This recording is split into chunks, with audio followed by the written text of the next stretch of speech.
Hey, what is up, everybody? My name is Tony Dickinson, and welcome to Tony MIXinson. Turn that down a little bit. So, I'm starting to do a series of live streams. Probably a good time um, for quarantine, staying at home, and this one is going to be. I'm going to be doing. I'm going to be mixing a band, and I'm going to be doing it basically from start until probably like 80 or 90% of the mix is done. And I'll be doing other live streams where I'm like working on my own material, maybe like some Silva material, Tiberian Sons material. But I'll also be doing, I'm planning on doing live stream covers as well. And on Thursday, I'm going to be playing 90 minutes of Dream Theater covers. So 8 p.m. Eastern on Thursday, yeah, on Twitch and YouTube. It probably will not be on Facebook because, unfortunately, when you broadcast licensed music or unlicensed music, I guess in this case, like other songs, the content ID will probably just it will block the video. I've tested it out with YouTube and Twitch, and so far I've been getting away with it. Of course, I don't get any advertising revenue from playing covers. So if you like what you hear, maybe send me a donation. But yeah, so I'm going to be doing a little bit of mixing. This is not a concert, right? I'm not playing. If you enjoy mixing and like all the minutia that goes into getting a song from the start to finish, this might be the thing for you. So let's get into it. Let me check the chat. We're getting a few people in. William and my buddy Matt are in here. Hey guys. So let's go.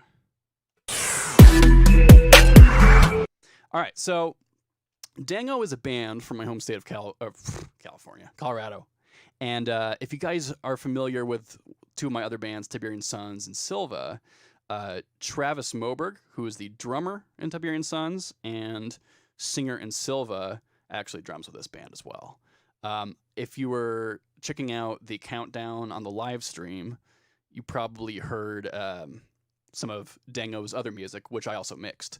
So we are going to we're going to check this out. I know the Dango guys are probably watching me at home right now, and they might be scrutinizing my mixing, but oh, hey, Laura Lewis is here. Hey, Laura. Thanks for hanging out. I don't know if you're into mixing, but maybe you will be. So here's what I'm looking at. So I'm a Cubase guy. This project is blank. You can see I've got. By the way, I have two displays. My one display is a 4K monitor, and the other display is a 1080p. And I put my mixer on my right hand monitor and the project on the left hand. So if you guys want to see anything in a little bit more detail, just let me know and I will zoom in on it, because I know that downscaling these monitors into like probably like 720p window, you're probably gonna be missing a lot. So if you guys want to see anything in specific, just let me know and I will zoom in. But basically, here's a project. So it's blank. If I go back and forth on this mixer, you can see that I don't really have any plugins on this. So we're really doing this from scratch. I'm not going to copy over the settings from the EP that I did. But so check this out. So the first thing I did to kind of get this set up is I have all the instruments kind of like grouped out and colored out. I like this color scheme. I'm just used to it. I've been using this color scheme for years. So I'm just kind of expecting where certain instruments are going to be based on the color that the tracks are. So drums are always red to me. Lead guitars, it's kind of light blue. Rhythm guitars, orange, etc., etc. So,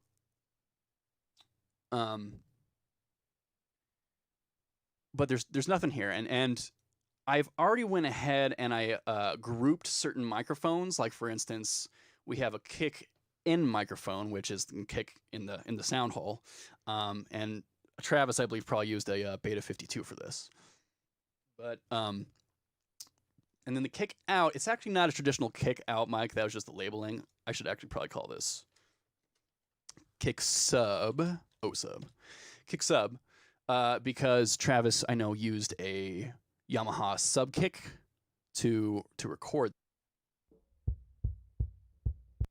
Yeah. So let me just turn on my vocal mic solo defeat so that you can hear me when I solo tracks. Cool. So I've got both of those grouped into both of those kick mics in one group. I've got all the snare mics in a snare group, overheads, including the ride cymbal in the overhead group, and room mics, etc., etc. Choir samples, since they all come from the same library, I'm going to want to adjust them all together. And then we've got some orchestral instruments. Those are all going to be separate. We have some sound effects. Those are all going to be mixed a little bit separately. I'll have to check out the piano. I really haven't listened to the track yet. So it's really going to be from scratch. So we have a couple pianos. We have a couple sets of Rhodes. Those might be grouped depending on what they sound like. We have some synths. We've got a bunch of strings, a bunch of string articulations. Normally I prefer, Travis, to see these just on one stem, just like a violin one, if they're all the same samples, just on one stem. Violas, cellos, all on one. We have one bass track here. And I also went ahead and put out a little hall reverb plugin and a I call it space verb. Because one of the sounds, if you guys listen, let me actually solo, I'll solo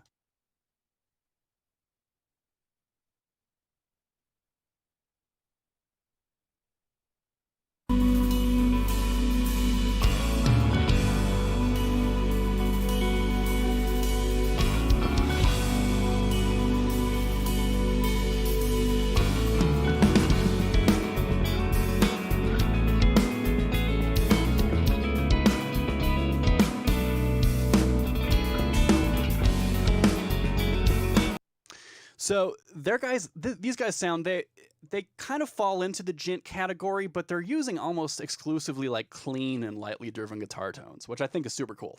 And they got like a kind of more of a chilled vibe in their music. So when I did the first EP, they sent to me guitar tracks that had reverb printed on them, which normally is like a no-no for when you're sending tracks to a mixer to get them mixed. But instead of having them like redo the whole thing, I just went with it. And like the long reverb tails is kind of their thing. So I have basically a plugin. They use Axe Effects tones, and they use the reverb from the Axe Effects. So I have basically the Axe Effects plugin. You can kind of see on the right window, just barely. So I'm going to be using that a lot. Now, let's check out. So I like starting with the drums. Actually, you know what? Let's just listen to the song.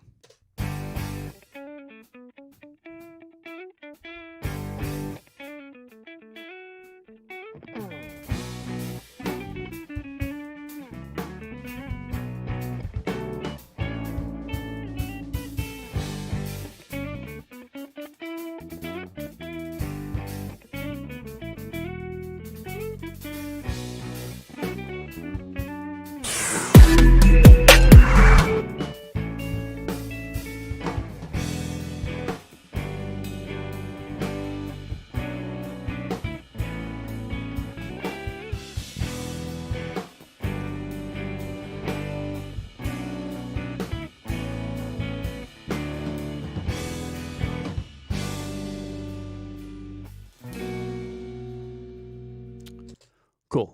We'll just start there. Now, of course, yeah, I know I should actually probably disable that transition since if we're going back and forth. Actually, I'm just going to do that real quick. We'll just do a simple cut for defaults. Yeah, so cool song. Dry instruments don't sound that impressive, right? But that's the entire point of mixing. So we're going to get from that to here. eventually. So I always like starting with the drums. Um, it's yeah, that transition. It's pretty great. Um, I'm gonna start with the drums. I always like starting with the drums because I like having a foundation. And basically, I always kind of tend to do mostly the same movements whenever I'm doing a live drum set. So let's start here with the kick. I'm gonna gate it first.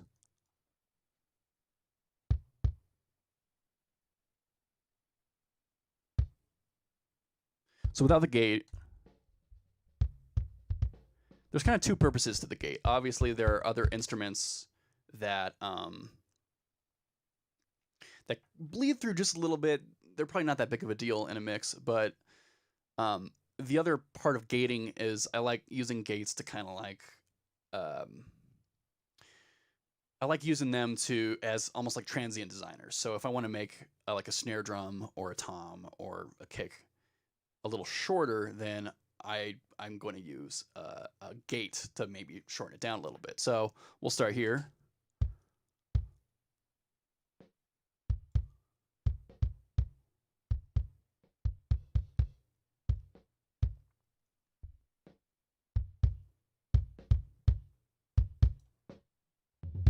Cool.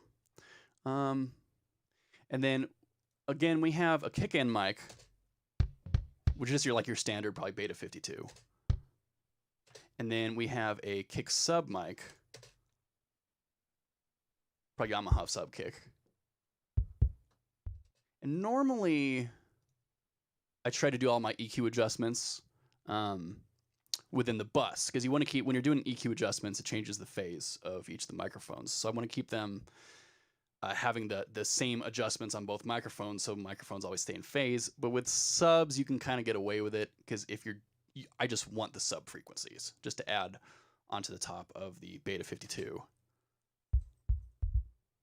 So I'll take it down probably quite a lot. I mean, there's not a lot to begin with, but I don't really want any of that low mid frequency in there. Cool. So I'll come up to I Love Virtual Mix Rack by Slate. Fortunately, stupid mix rack actually takes like forever to load on my computer because it's a stupid iLok plugin, and I just hate iLok, but there are some really useful plugins that I just gotta suck it up and deal with the iLok. But Virtual Mix Rack sounds great. I love the compressor for drums, even just this normal 401 compressor.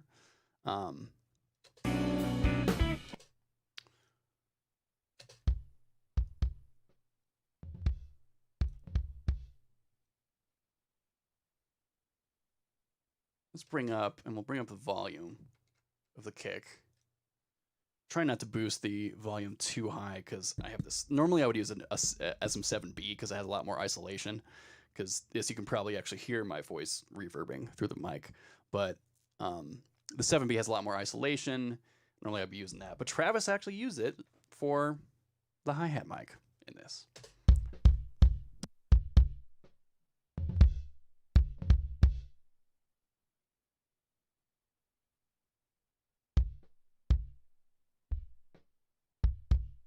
So I'm just kind of moving through different attack and release settings on this virtual mix rack to see what I like the best. Generally, for most drums, I kind of hit setting number 5 and on the attack and setting 2 on the release, a little bit faster release, but I gotta adjust this gate. I'm going to turn on the look ahead, which basically makes the gate open up early from where it normally would, so that you don't miss any transient on the kick, because you might hear a little bit of a pop on the kick drum if you don't have the look ahead enabled. Yeah, that could change it a lot.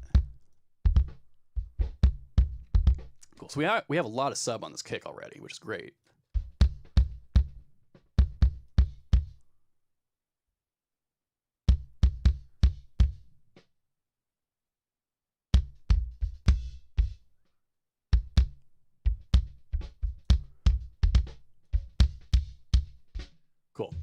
So I'm just doing some really basic, like common EQ changes that I normally do on a kick drum. So I dipped a bunch of mid range out, which would sound like this if I boosted it.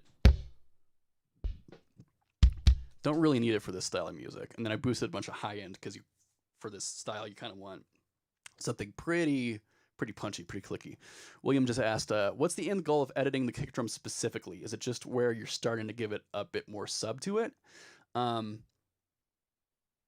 Yeah, because I always boost low end and high end at some point in the kick drum, I'm just gonna start there, and just kind of do it, and then as I get everything kind of dialed in, I'll go back and really specifically tweak it.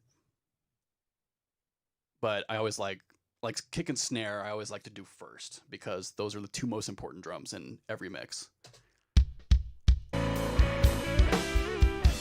Okay, so you can hear the kick is kind of starting to go somewhere. Let's check out the snare drum. So first thing you always want to do is check the phase on a snare drum. We actually have two snare top mics, which are, one is your standard 57 and the other one is a condenser mic. Hopefully you can actually zoom in and see if the microphones are in phase. And it looks like, yeah, it looks like good.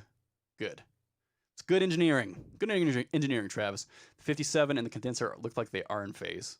But let's check the snare bottom, and I'm probably going to say no, though they actually look like they're probably out of phase. You can see it like, it's tough to say, but really you want to listen to all the mics and flip the phase on the snare bottom back and forth and see which one you like better.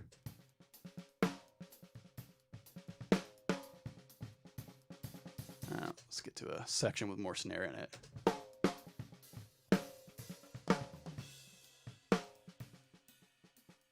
Yeah, so to my ear, it's very subtle, and you probably can't like hear it on your phone. But flipping the snare out of phase did make it just a little bit beefier. Got a couple questions over here. Does it really count as EQing when you just throw a low-pass filter on a thing designed to be subby and not mid or high oriented? Yeah, I mean, like, I get what you're saying, but it's like a sub kick. I was taking some stuff out of the sub mic. So if you take a listen, that's what is now not in. If I solo this band right here, that is what is no longer in the kick mic. So there is some EQ information, frequency information above the frequencies I want to affect that I don't necessarily want, because those frequencies like in the 150 range can be a little hard to deal with on low end instruments. So yeah. So I did actually take some stuff out, right?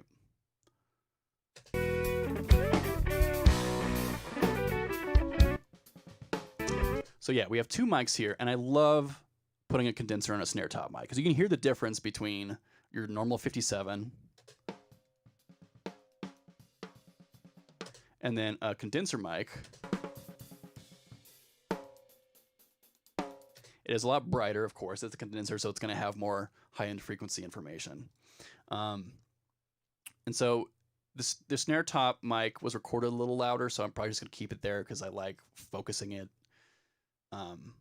on the condenser mic, that tone. So I'm going to start off again with a gate.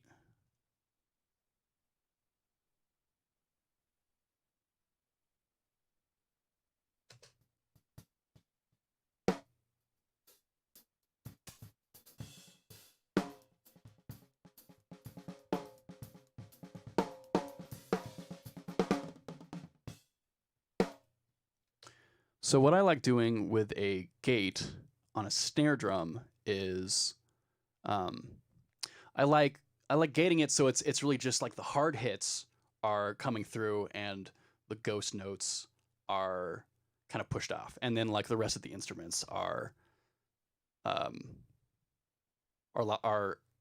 gated off as well. And you'll see with the fab filter. Oh, I don't know why it does this. There we go. For whatever reason, whenever I load it in Cubase, I have to like close it and then load it again. You'll see why I do this in a second, but I'm just gating it so I just get the hard hits for this first bit.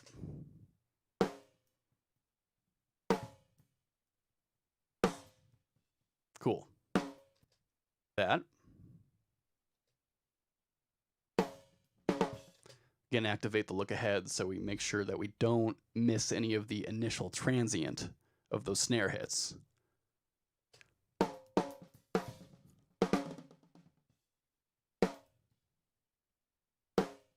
And then I'm going to adjust the release so that the snare sounds pretty natural in the decay.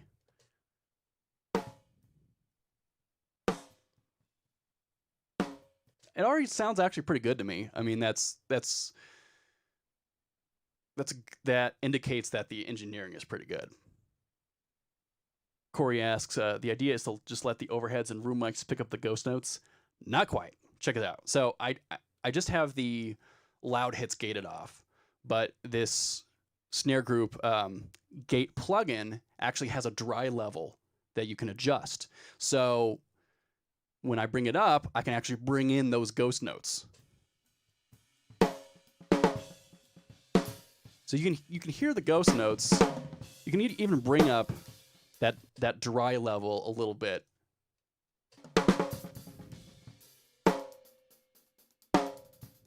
So basically what's happening is you have two signals of a snare drum.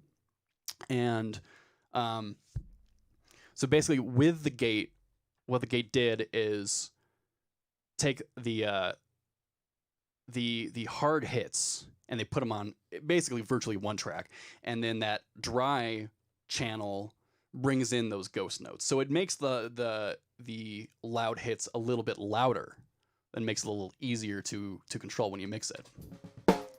Without it,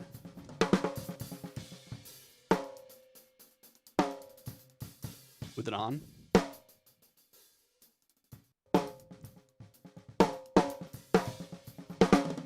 with it off, so there's a little bit more power there. And I'll probably keep messing around with the dry level, just to make sure that those ghost notes are still in there. And it will probably change when I put a compressor on it as well, as it always does. So let's start with the compressor. Good old mix rack.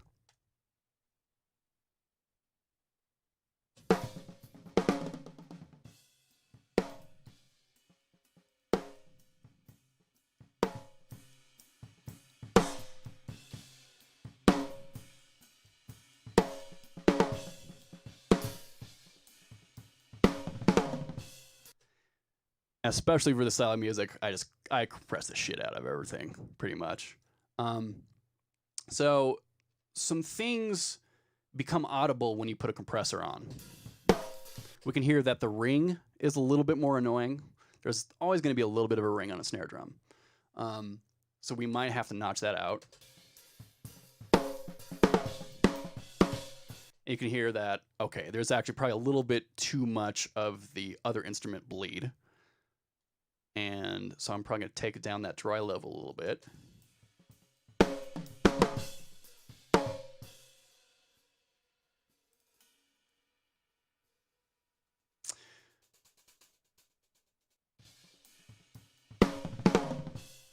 Got a good balance here.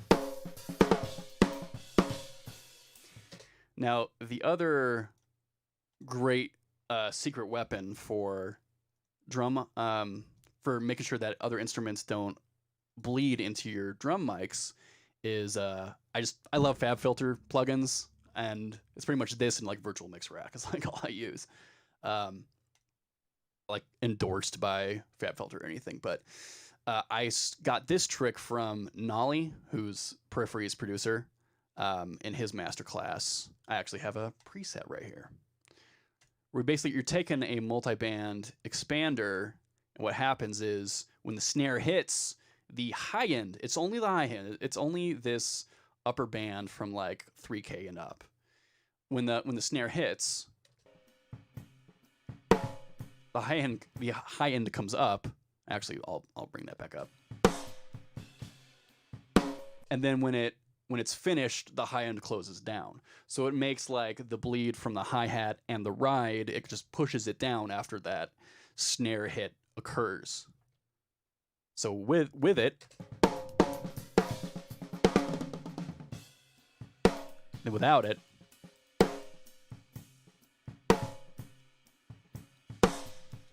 big difference. And it's really gonna make a difference when you mix the whole kit together. And you can even go a little bit more extreme with it and push that high end even further down like this.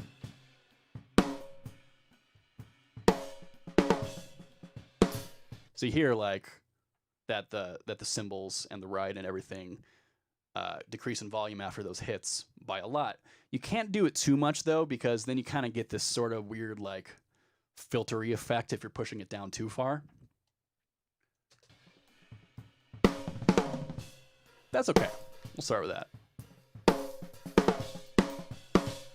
I'm going to take the ring out of that snare, though, just a little bit.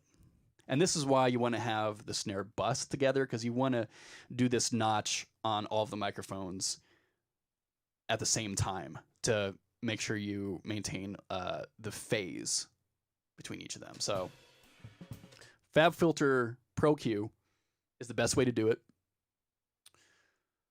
because you can get really narrow and you can also listen to the frequency band that you're affecting. All right, let me just set up a loop.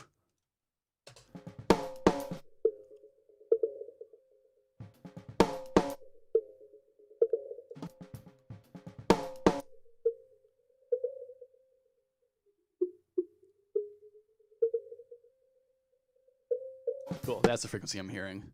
Let's take that down a little bit. Yeah. A lot more manageable. That's with it off. Cool. All right, I'm gonna boost a little bit of high end just to start.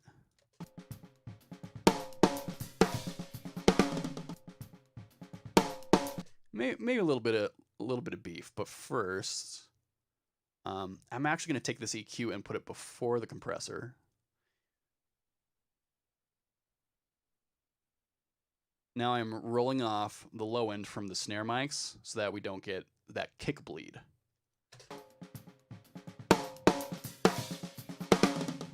Of course, it's still going to be in there, but not having that sub in there will actually affect the compressor.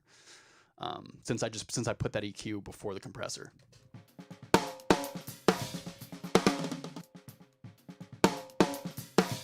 Boost a little bit of body on the snare.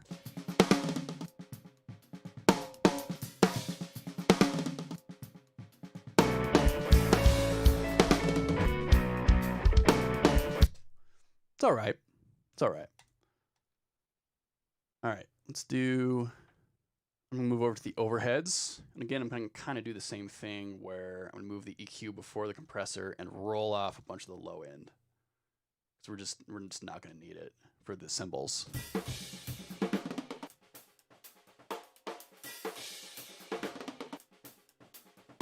So when you roll off that low end, it also affects the snare and the toms going into the compressor. And it will affect how your compressor works.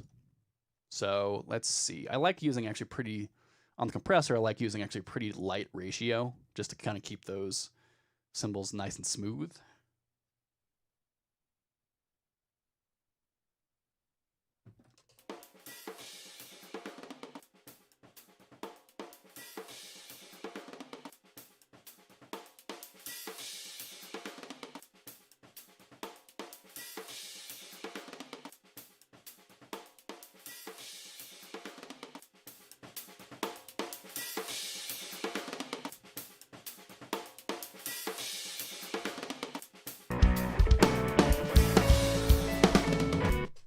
Okay, good starting point. Again, we're just getting kind of starting points to get the momentum rolling. And then once everything kind of once we have a good starting point with all the instruments, that's when we start going in and being a little bit more surgical with what we're doing. I just got a text from one of the Dingo guys. Make sure I answer him. So Matt, I'll just reply this too. It's broadcasting on my Facebook profile page because Restream charges you for posting to casting to your Facebook music page. So you guys are probably going to want to watch it on YouTube or Twitch.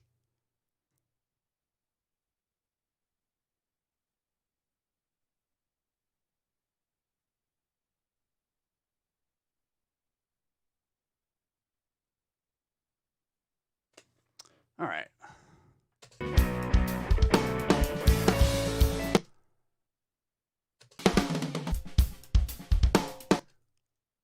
All right, let's check out our room group.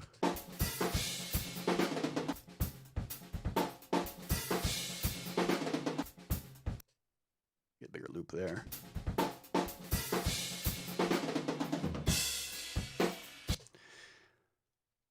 All right, I know I'm going to squish the crap out of the drum room, so...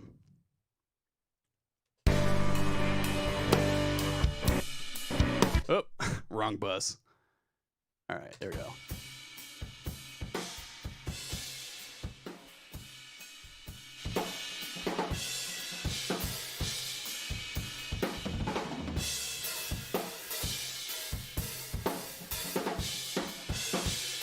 Might actually go ahead and roll off some of the sub there too.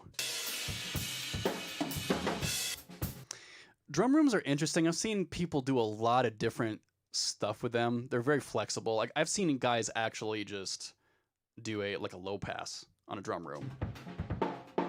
Like that. So that the like the high end, I guess, probably comes off the other microphones, and then like the low end sustain from the drums comes through on the drum mics. I don't generally do that, but it's a pretty cool technique. Works for them. I don't remember where I saw that, but let's take that off for now, actually.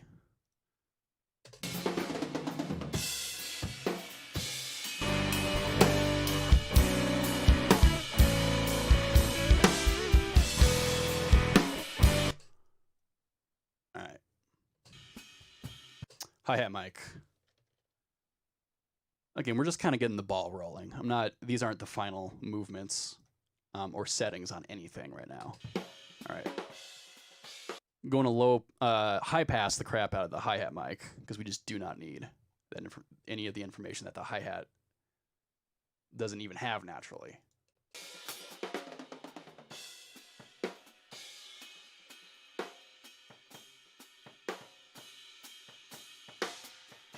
Oh, I shouldn't use that one. Let's go over here.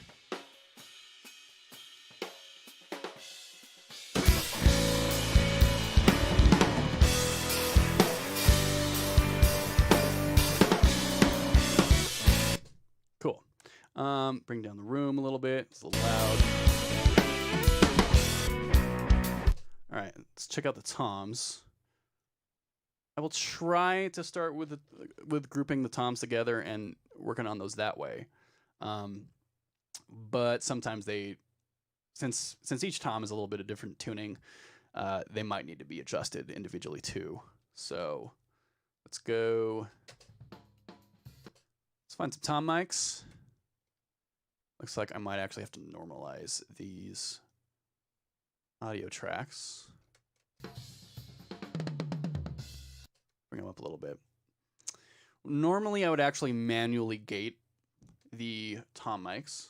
So like doing this and just like cutting out, sorry, let me get that out of the way. Cutting out all the silence where the toms aren't even playing and manually do it. But for now, I'm just going to put a regular gate on each of those mics. So let's loop.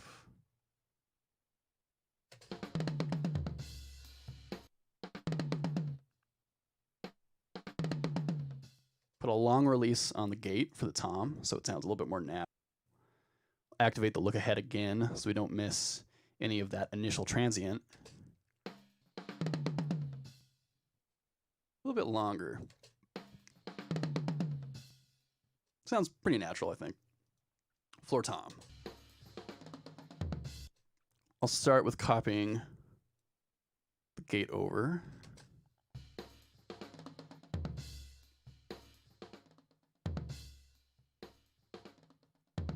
And one thing you can do, depending on your gate plugin, to make it a little bit more accurate is, God, I hate that, is use the side chain. And what that means is when you activate it, the side chain will basically focus on a certain band of frequencies and use those to open up the gate. So in this case, because there's like snare drum and cymbals and stuff happening, bleeding into that microphone, it's just opening up whenever anything hits it. So if you bring this side chain down, like the fundamental frequencies of the toms are going to be probably between like 60 to 238. That's pretty narrow. So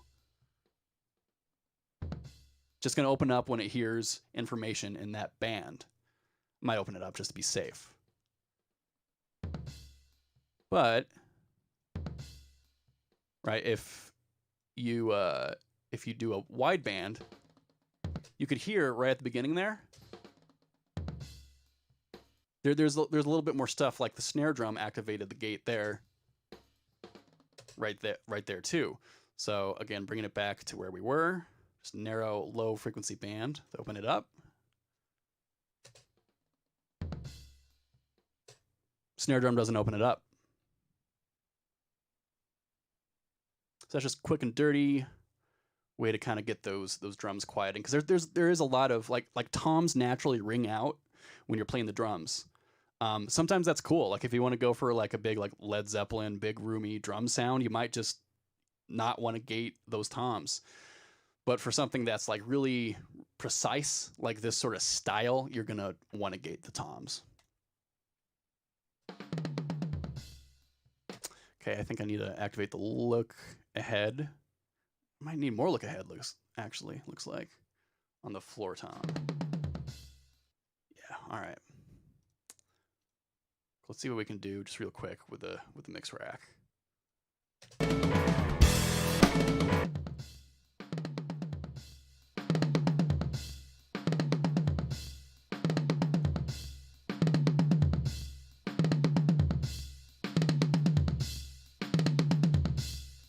Okay, I am gonna drop out some mid-range on the toms, and I like, depending on what it is, I'm probably gonna use the FabFilter Pro Q3 to listen to the bands that I want to take out, because you can use the Pro Q3 to listen to the bands that you're affecting.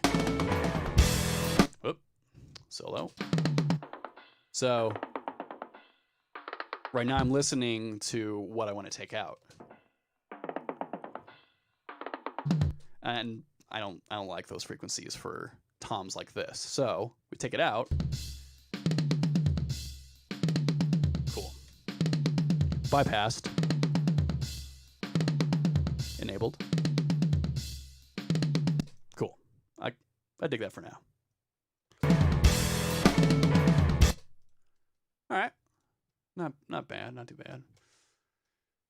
So that's a decent starting point for a drum set, at least to kind of just give us a little context to fit the other instruments around. When I get the drum set dialed in, I like to move to bass next, because a lot of the stuff I do on bass is pretty across the board. Normalize.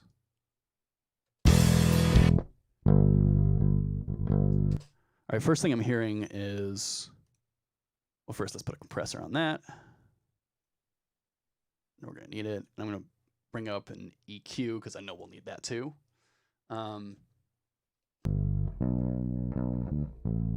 I compress the shit out of my bass every time. Just any of my stuff they listen to, it's a pretty slammed bass. Because you really you don't want the bass to move anywhere. Your goal is almost to like make it a synthesizer, whereas like when you're playing even a sine wave on a synthesizer, that level is always consistent.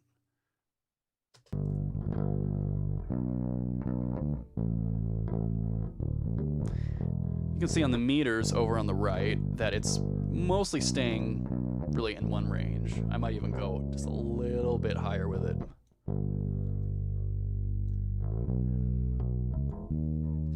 And I might want to open up the attack a little bit just to get some of those initial attacks.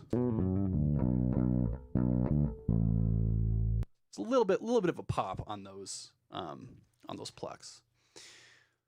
The one thing I am noticing though is there's a lot of low mid frequency on this bass.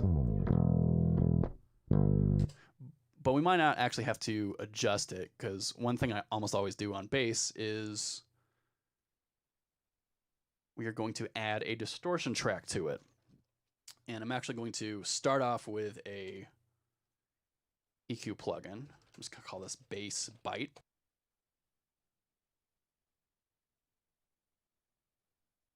So basically I'm taking the bass signal and I'm bussing it out to an effects channel.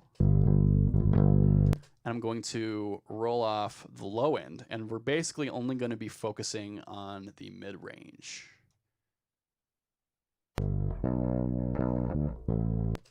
We're not going to leave it there.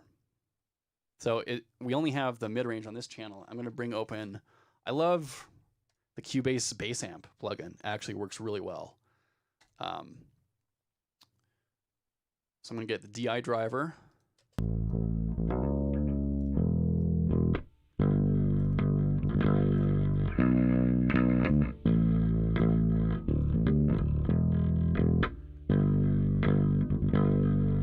We're going to see if by doing the distortion we can get a little bit more high end out of it. Otherwise, we might have to take a different approach. And then my favorite cabinet is this 4x10.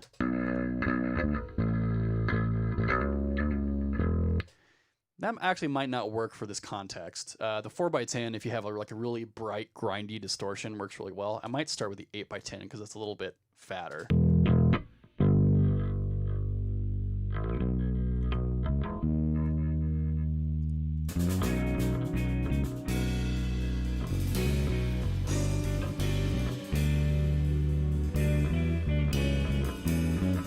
So it's full. It's pretty full right now. But I might want a little bit more higher mid-range to make it just a little bit clearer. And there are multiple ways to kind of go about that. And on this one, it might be it's gonna take a little work, I think, just to make it a little bit brighter. We can start off with EQ.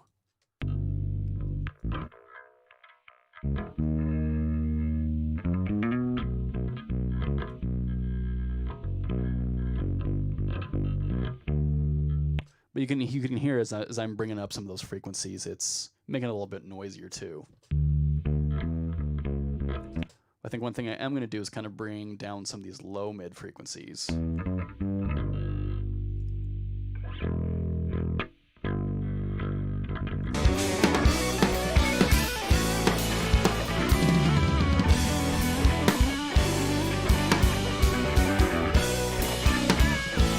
All right. We'll start with there for the bass. Okay, so checking out the guitar tracks, they kind of split up each section of the song. And probably because they have slightly different tones per section, so that's why they divided it. Let's check it out.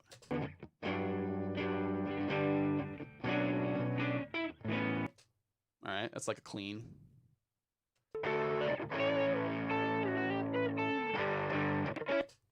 All right, a little bit more distortion there. Probably a little more distortion there. And then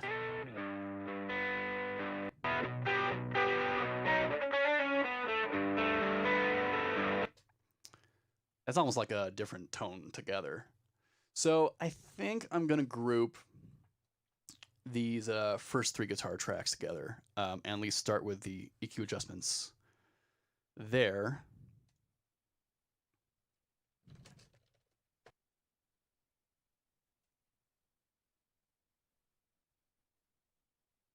Let's go start off with Fab Filter Pro Q. But yes, Matt, Fab Filter does make the best stuff. I'm pretty much just using it almost exclusively. Yeah, almost telephone-like. Yeah, the last couple of tones are going to need a little bit of an adjustment, but it's, you know, There's always a way to work with it. You know your equalizers and you know your saturators and you know compressors and everything. There's always a way to get where you want it to.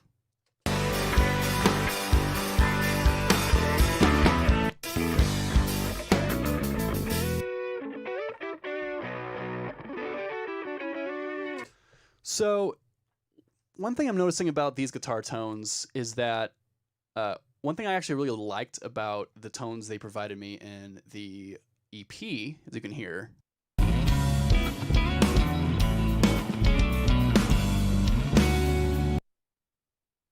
they have a little bit more sparkly high end.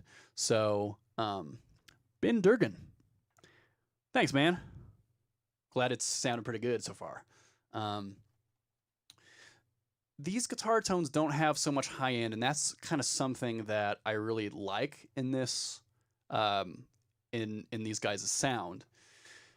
So it might be tough to just like, it might not work if you want to just like boost the high end just to get that sound out, because you'll see.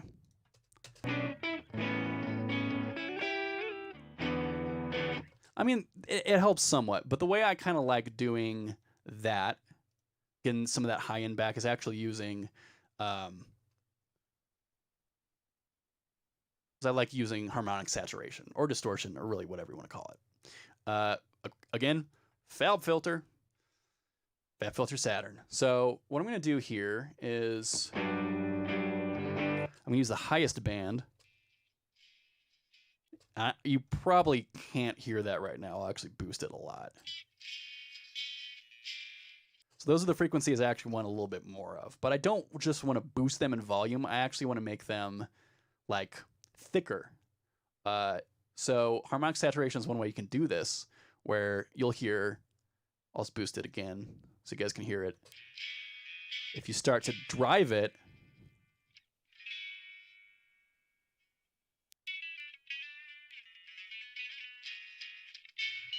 you can hear the dynamic range of this frequency band is actually decreasing. And actually what's really nice about Fab Filter Saturn is it even has its own dynamic range knob, which if I really wanted to squish it in dynamic range, I could use this.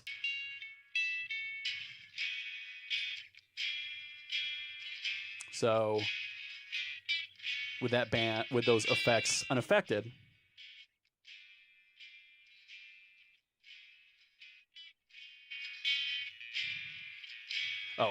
I should actually use this mix knob. So with those effects all the way off,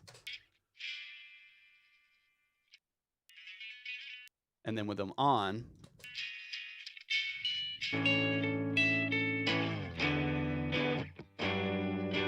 I might leave that boost there. Not 15 decibels, but probably like 6 decibels. So with it off, and now with it on, it's a lot brighter now. So Ben is asking, so wait, this is adding distortion to select frequency bands? Yes, it is, Ben. It is indeed. Because different frequency bands actually work differently with distortion. I don't know if that's the best way to describe it, but for instance, like when I was distorting bass, I took out all the low end, because when you start distorting low end, it makes things way muddier. So it's very common for people to distort instruments like in different frequency bands. So like in bass, you just take out like everything below like 200 or 300, and then you're just working with the mid range and you distort that. And that's very, very common for producers to use that when they're mixing metal, especially. Like I said, like really low frequencies kind of mess the distortion a little bit. If you just threw a distortion pedal on a bass guitar, you would actually lose all the low end. If you've like played your bass through guitar amp, you lose all the sub. So it's pretty common to actually start just isolating different bands, and that's actually why I have the default mode for Fab Filter Saturn is to split off into 5 different frequency bands. I mean, I can kind of distort them in different ways, and a lot of times it's kind of gradual. So like this band 3 in the middle, I might distort like 20%, and then band 4 it'll be like 40%. I'll kind of make it gradual going up the frequency bands.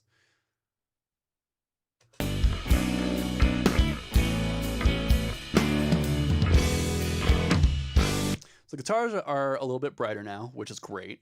And you know what? I need to pee real bad. So I'll be right back, guys. Thanks for sticking around and watching.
All right, I'm back. Sorry. I drank a lot of water because I worked out earlier. Oh, what's up, Austin? Cool. We got a few people. Got a few people enjoying the mixing session. If you guys enjoy these sort of things, I'm going to do them on probably a semi-regular basis, probably doing a lot of like my own material. Tiberian Sun, Silva, stuff like that. Remixes. I'm planning on remixing some of my old remixes in over the course of 2020, since we're probably going to have a lot of time at home. But also, if you guys, I'm also going to be doing I'm going to stream a bunch of covers. I'm probably going to do that on a regular basis. So this Thursday, I'm planning on streaming 90 minutes of Dream Theater covers.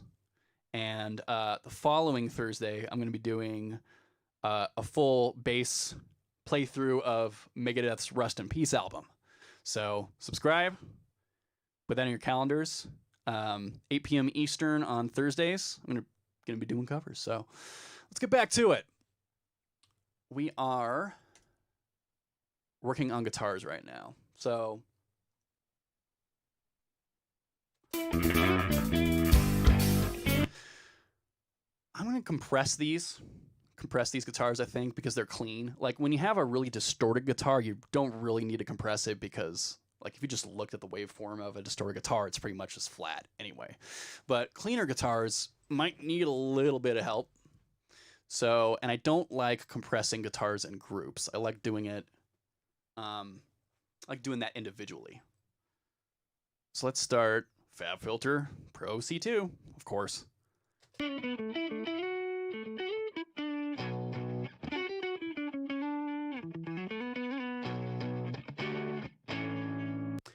And over time, I've actually been favoring like lower compression ratios, like 2, and just like bringing the threshold down a lot, because it sounds a little bit more transparent and natural to me.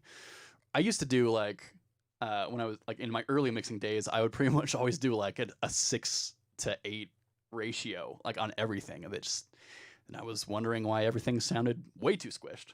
And that was my answer, of course. So, kind of favoring, again, lower compression ratios make things sound a little bit more transparent. So with the compressor disabled,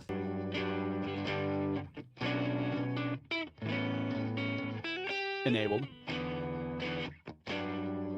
Cool. We kind of want to keep those guitars in one place. Again, so Dango is a quartet. They got 2 guitar players, a bass player, and drummer. And they also have some like backing tracks, like orchestral stuff that Travis programs. And I like doing this because it's a totally different style than like the music that I create. Like the music that I make has like so many friggin' layers in it, and then my mixing always has to be making the instrument sound smaller and getting it all to fit together. When you have a quartet where there are fewer instruments, then your goal actually shifts. You want to make everything sound a little bit bigger because we have a lot of space to fill. So that's why I'm like adding high end to the guitars, and pretty soon I'm going to be adding a bunch of reverb on the guitars to fill out that space, because I'm not too big on super dry guitars in this context. Whoa, sorry about that.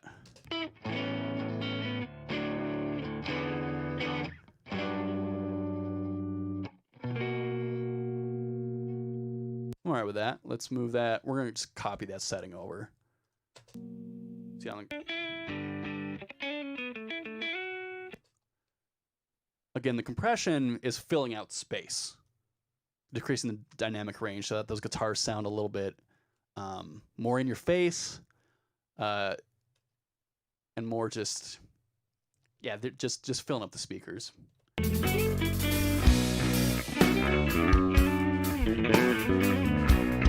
One thing I am going to do on the bass is I'm going to group those 2 channels to a bass group track, so I can adjust the volume independently, and later on I'm going to squish just the low end. All right. The other thing I know that that's part of the Dango sound is the really long reverb tails. So we are going to go to this guitar group, send it space verb.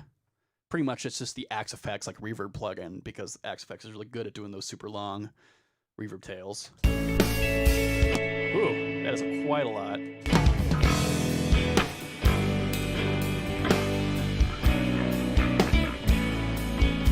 So now there's way more space filled out with just that reverb tail going on. And we already kind of have it sounding a little bit like our target. Right? Didn't take long. But those reverb tails are really important to these guys' sound.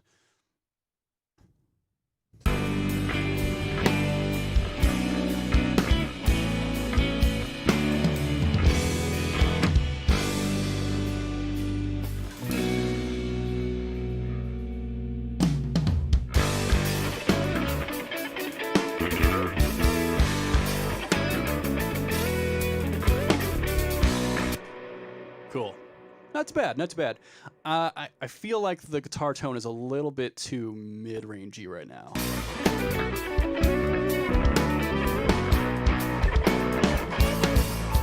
Yeah, there's certain frequencies that are kind of bugging me. I'm going to try to identify them right now.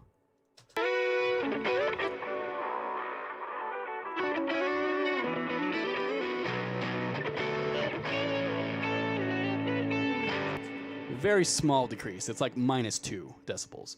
But now I kind of actually want them to be a little thicker, so I'm going to boost the low end.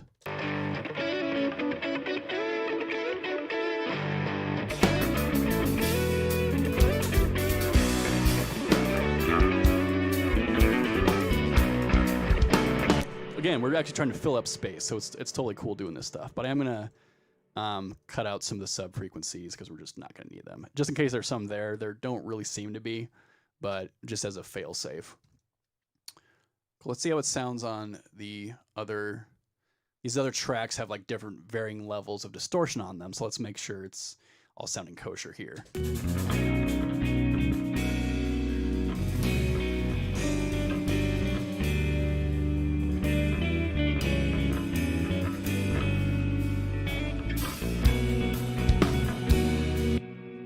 Cool. All right, let's check these other guitar tracks, which feel like a different tone.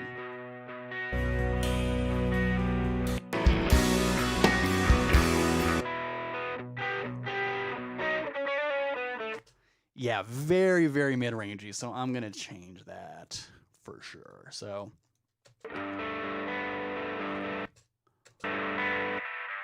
one nice thing about the Pro Q3 is you can kind of actually see where those big spikes are. So it just speeds up your time. Like I can find these by ear, but having that visual component it just helps speeds up your workflow. A lot of times this stuff is just about speed and workflow.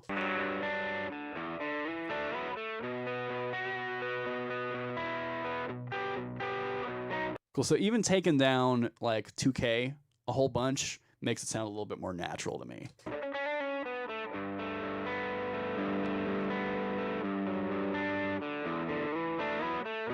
Do kind of the same thing that we did on those other guitars.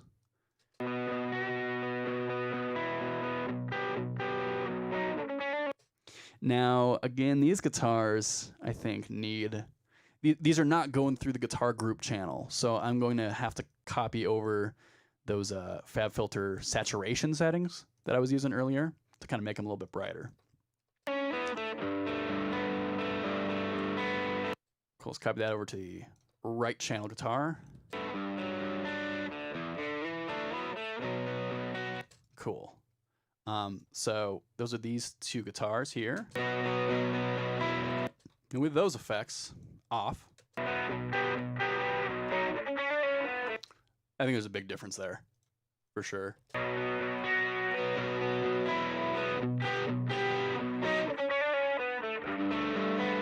So again, if you're clever with EQ and saturation, you can pretty much change a guitar tone to whatever you want. Got another text message from Travis Moberg, a good buddy who's playing drums on this track, as well as drums in Tiberian Suns and sings in Silva. Okay, I will answer that later. All right, and then for these two guitars, let's add the reverb on top.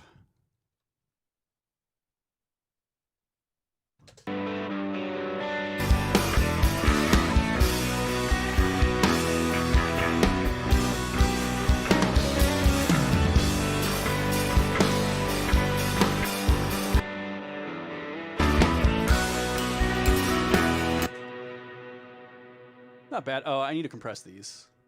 They're still going to need a bit of work. But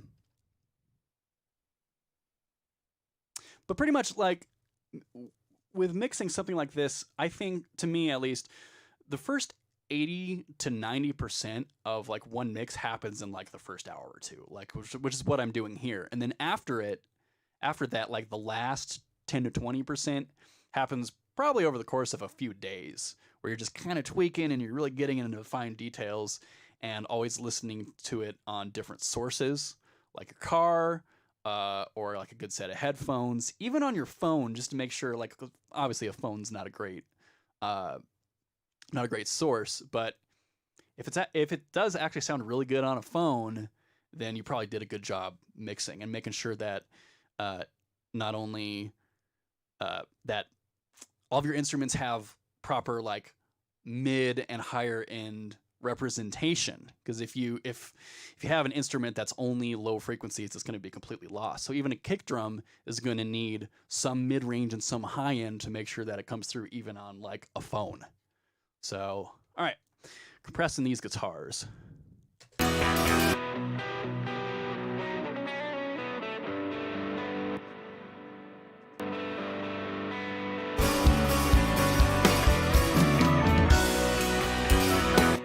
I think I'm actually going to bring down a little bit of the high end on the reverb. It feels like it's making it a little washy.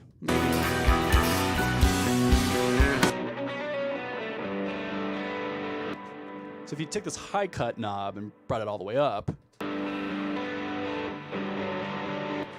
feels like way too much to me. So I'm going to take it down to like 1.5K. Maybe like 2. That way it still has that space, but those higher frequencies aren't making the aren't clouding up the guitars.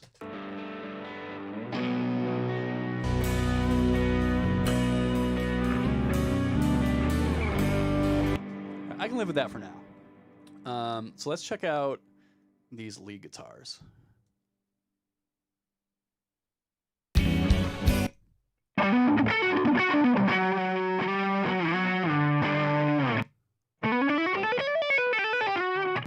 Cool. Again, lead guitars are probably going to have the space verb, so let's begin.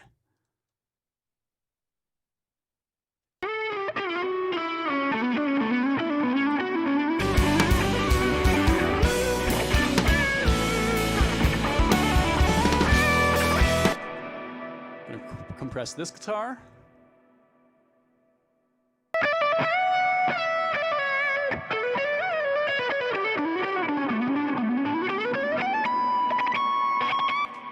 Cool. The other thing I am hearing with, I don't know if you guys noticed it, what I was hearing on that lead guitar is it had this weird little high-pitched ring on it. Let's see if we can find it. Okay, I'm hearing it a lot in these couple of measures, so let's loop that. So I'm hearing it right there. It's very, very common for guitars to have that problem where they got this like really annoying, and this is going to be exaggerated, but a lot of guitars, like the more distortion you have, the more of a problem it is having that really annoying ring on it. So I'm going to take that out a little bit.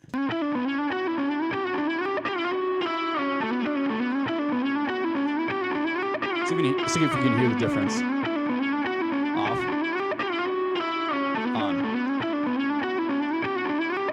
Makes a big difference in the mix, especially when you're cranking the volume on guitars. Those ringing frequencies really cause a lot of issues. I'll roll off a little bit of the low end on this too. All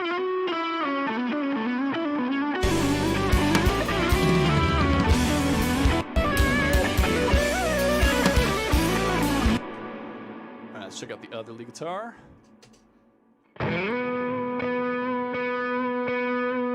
Okay, it sounds like pretty much the same tone, so I'm just going to copy these over. I'm actually give it a little bit more low end. I think we'll probably be okay there.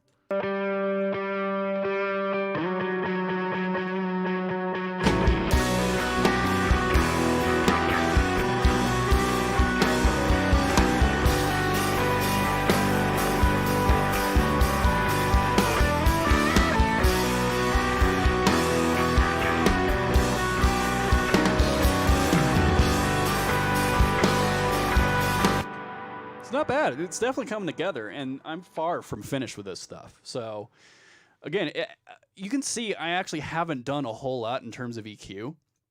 Like on lead guitars, that's all I did. On rhythm guitars, yeah, just like it's very, very just basic moves. Like I did boost the low end a bit, like 6 decibels, but like this little mid-range cut is just 2 decibels. So.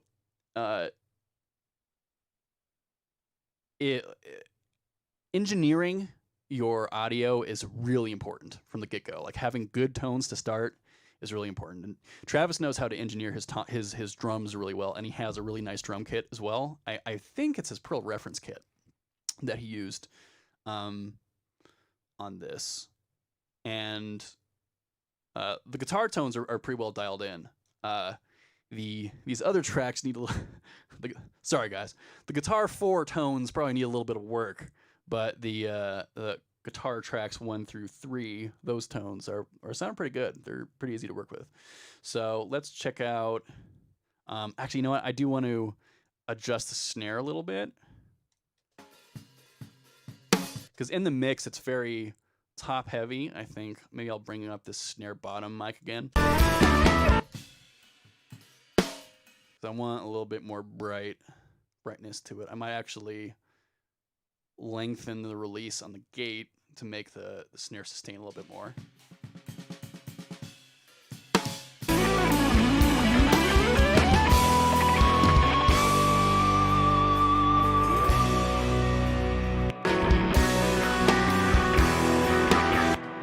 Yeah, still top mic heavy, so I'm gonna screw around with the snare for a little bit more.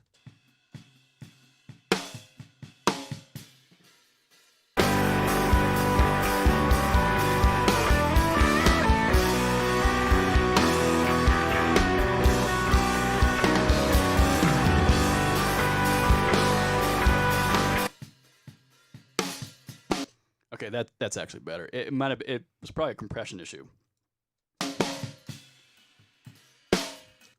Oh, what up, Max? Max just joined on Twitch. He is the bass player for the Tiberian Sons.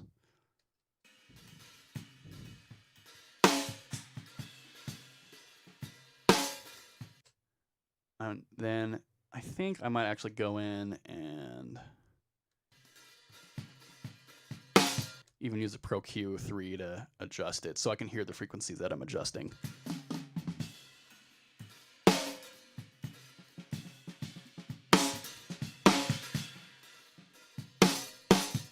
Okay, cool. That sounded already a lot better. So I just boosted the low end of the snare drum a bit more, and then I actually took out a little bit of mid-range in a wide band around 1K for about 3 decibels down.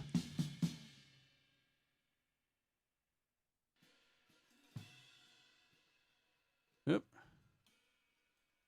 get out of there.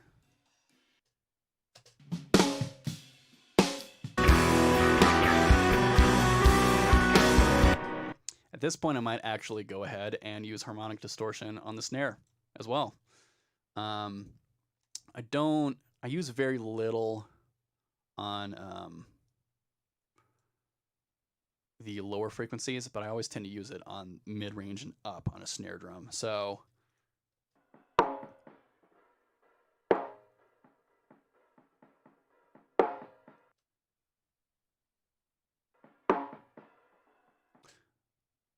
with that off, you can hear the effect. With it on, it just saturates it. It makes it a little bit longer, and you can even exaggerate that effect by using this dynamic knob to make that frequency band have more sustain. So I'm going to keep that on the other frequencies as well, frequency bands.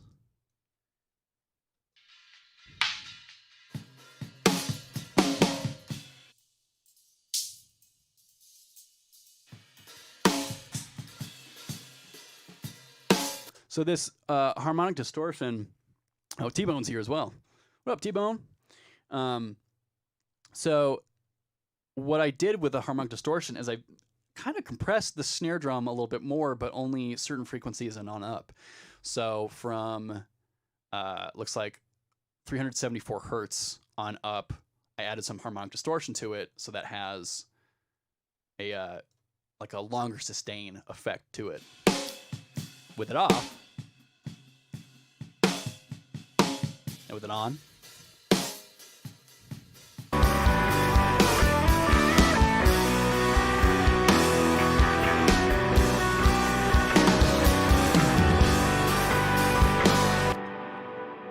yeah, not bad, not bad. But the difficult part about that is then I heard like the hi-hat bleed kind of come through a little bit more because I was saturating that high end, and that's where the hi-hats live. So then I might have to kind of go back in and adjust this multi-band thing a little bit more.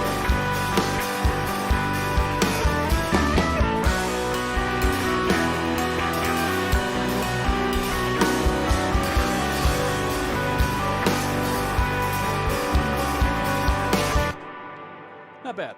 Not bad. I'm kind of digging this. It's probably like 60% there, I would say. I can live with it for now.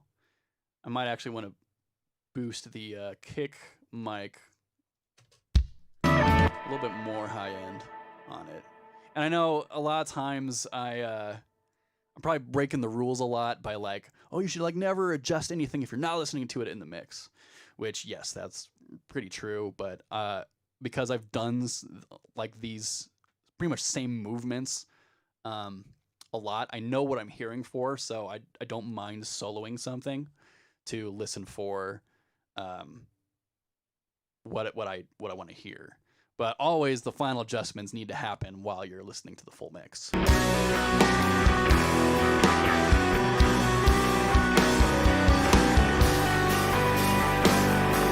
Snare drum, still not totally digging the snare drum. It'll take a little bit more work, but what I am gonna do, and I always try to stick with live drums when I can, but because I didn't engineer this, normally if I brought this, I think this is just recorded in Travis's basement. Normally when I'm engineering drums, I would actually like to set up several sets of like overhead and room mics so that I can use one set to basically just work with the snare drum on. But we just have a stereo pair of overheads and a left, center, and right room mic setup.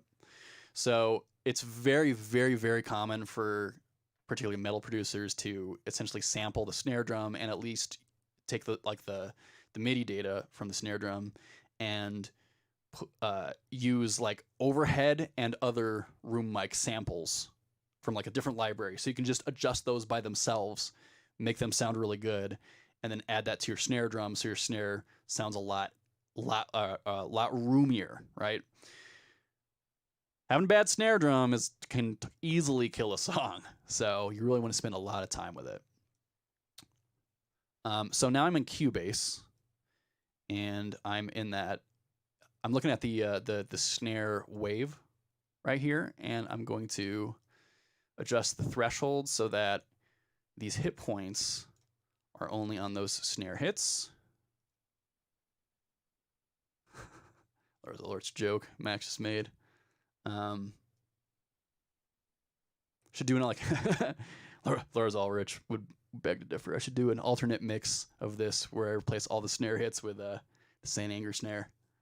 All right, so I think I have all the hit points right, and so I'm going to click Create MIDI Notes here. Very easy in Cubase. I love this. I'm going to switch that to D1 on the MIDI note because D1 is very common for snare drums in a general MIDI drum set setup. So hit OK. I think I probably put the MIDI track down here. I'm just going to bring it back up here.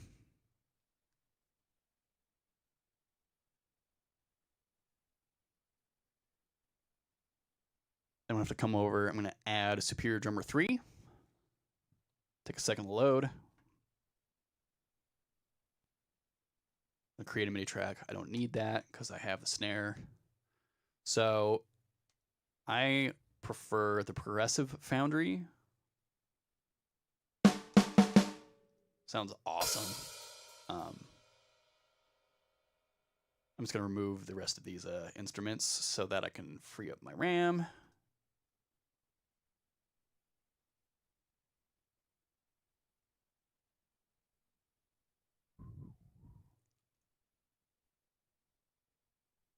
Oop, I don't know what I want to do. Apparently a delete key doesn't remove it, which is dumb. I have to do it all like this.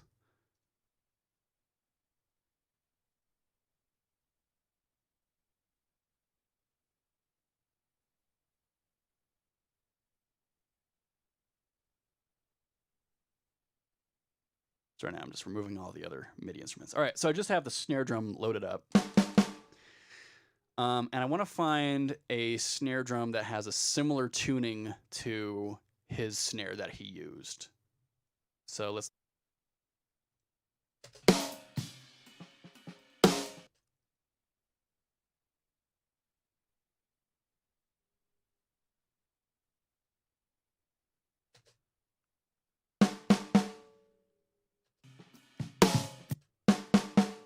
Not that one.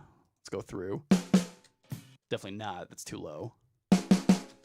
Nope. Still too low. Maybe.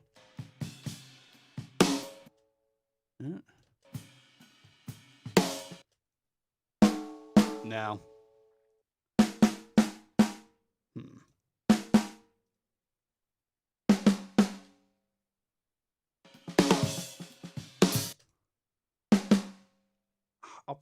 I might go the Pearl Mahogany to start. You can always adjust the tuning just a little bit. You don't want to do it too much. I'll come back to that if I don't find a good one. Nope. Well, let's see.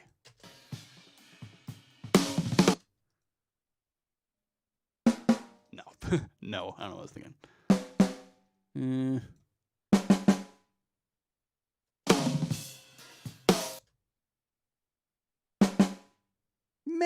Maybe. I might have to tune it up a little bit.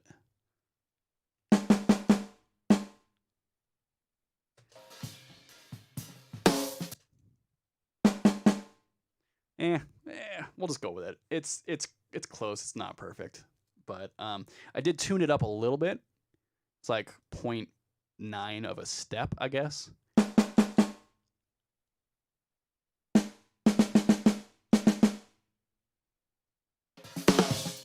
I am not going to be using the snare top and bottom mics from this sample though, so I'm just going to use the overheads and the room mics. Switch this to multi-channel output. So output 11, 12, and let's enable all these rooms.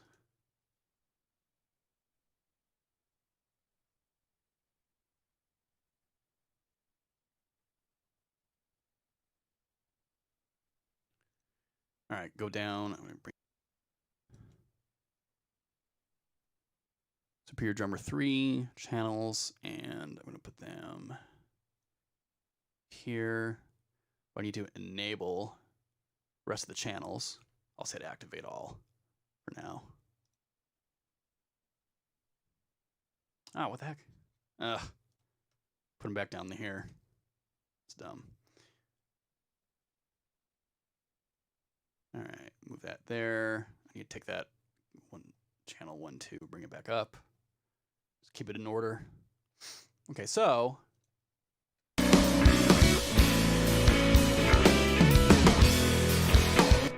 we have a MIDI track that has those snare hits on it. If we go into it, you'll see the velocity apparently. Oh, it's actually like totally flat. That's unusual. Yeah. I'm going to actually pretty much bring it all the way almost to the top for MIDI velocity so that the virtual drummer is hitting the crap out of the snare drum.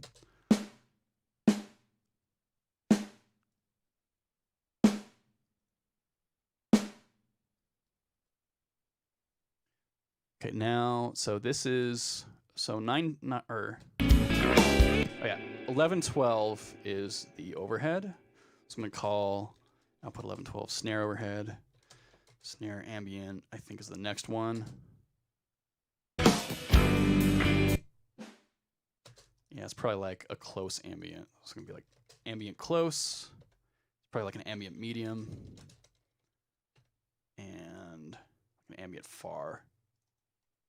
Generally how they set up these plugins.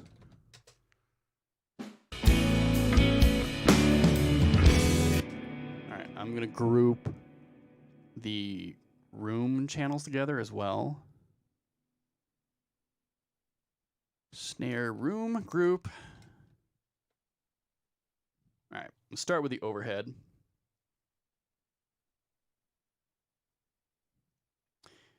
If I had more time, I would just disable those unused channels from Superior Drummer, but don't have the time. All right.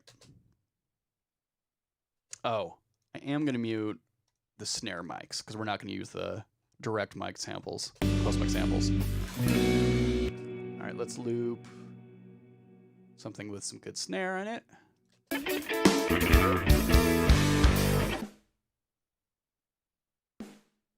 think I'm going to go in and I'm going to make sure that these, yeah, they like kind of like pre-balance these mixer channels. So currently they have like the overhead at -14. So I'm just going to normalize everything, and I'll just adjust the volume myself to bring everything up to 0. Cool. All right, so here's that overhead sample. And I'm gonna use the mix rack on this one.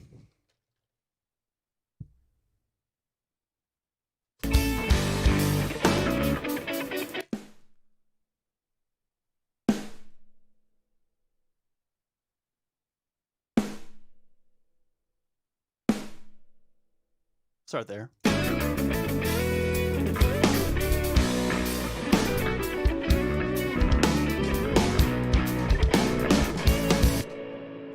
Let's go to the room. It looks like that channel doesn't have anything on it. This one's probably the ambient far. All right, where did I put that? Drum room group. Oh, it's over here. Gotta keep things organized. That there. All right. I like doing room mics together because, again, it's like the phase consistency thing. When you're doing big adjustments on mics of similar sources, you can have phase issues if you get too crazy. So let's squish the crap out of this one too.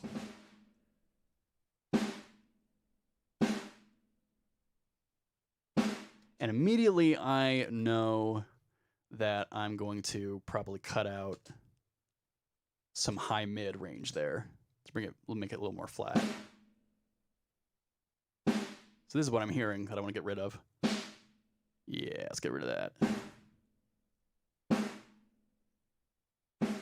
Sounds a little bit more flat to me.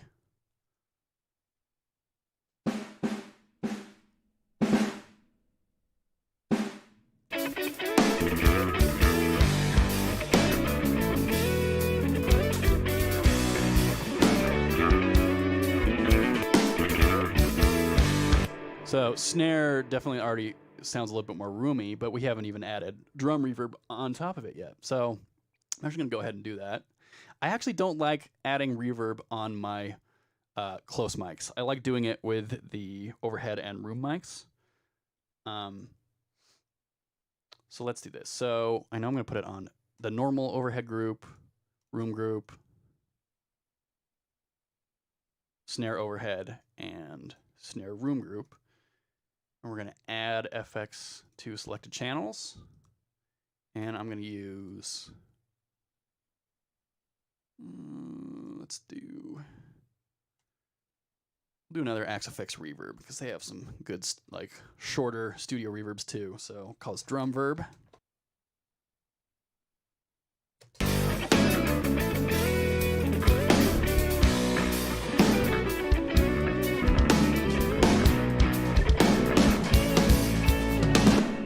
It's a bit much right now.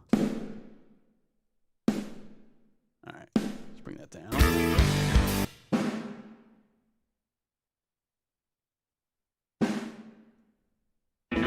Seems like when you put more signal into that reverb, it was distorting the low end a little bit.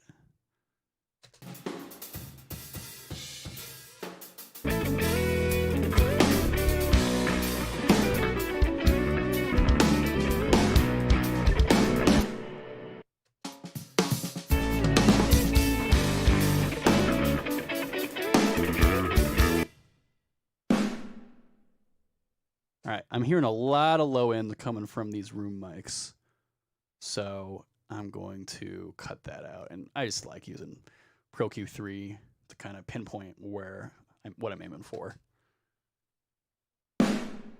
Yeah, it's probably a fundamental frequency because it's probably a smart idea to kind of taper that, especially if you're using a sampled snare drum.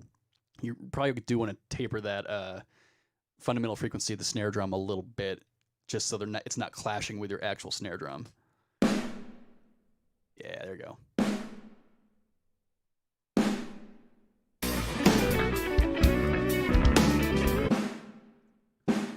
So I was basically hearing this in the mix. Like a lot of that in there. So I'm just taking that down.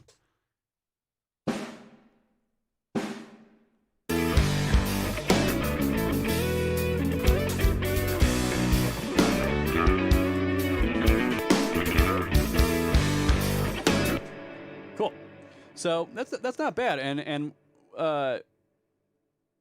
the snare drum, again, I think for me, it takes just a lot, because you really got to get a snare drum sounding like perfect before it goes out the door. Yes, Prozacs, that EQ plugin is dope. I love Pro Q3. It is my favorite EQ ever. And you can just do stuff really quickly with it, especially with that like band soloing function. So I'll stay there for now, and I don't want to go past like 2 hours here, so we're going to go ahead and check out the sound effects. Might start with the strings.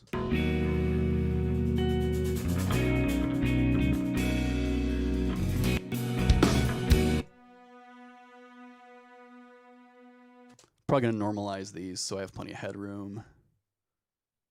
Do like 8 decibel increase. Here.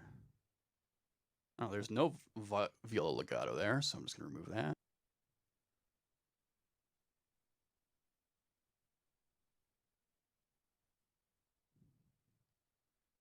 Violin 1. Oh, no violin 1 legato either. Let's remove that. I'd gone through, like, Travis gave me just like wave files of all of these, and I went through with Cubase and removed silence, and apparently some of these tracks were completely empty, so we're going to get rid of those. Get rid of Clock's Messy.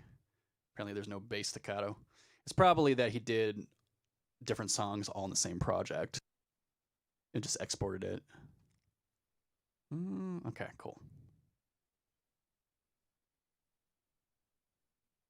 Violin 1. Let's boost those up to 8 dB.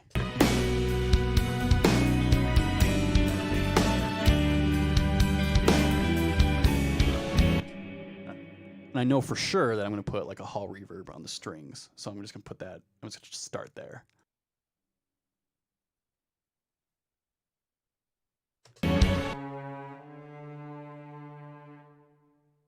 Oh, let's see.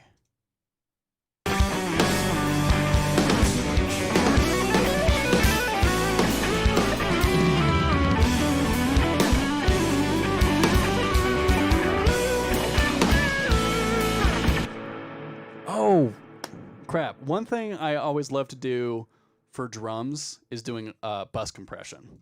Forgot to do that. So I'm going to grab the drum group. You can do this really easily with FabFilter Pro C2. And basically,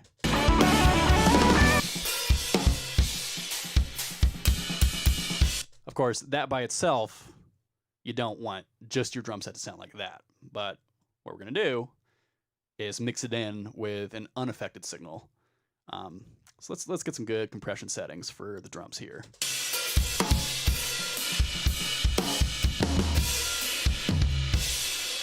Right. Just that setting by itself is pretty overwhelming. But what I'm going to do is I'm going to take the wet gain, bring it all the way down, and I'm going to take the dry gain, bring it back up.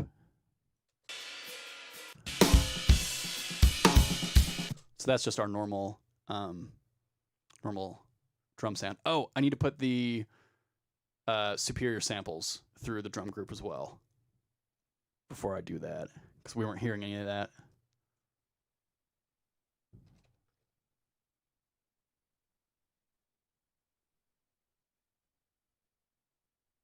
Okay, now we should hear them.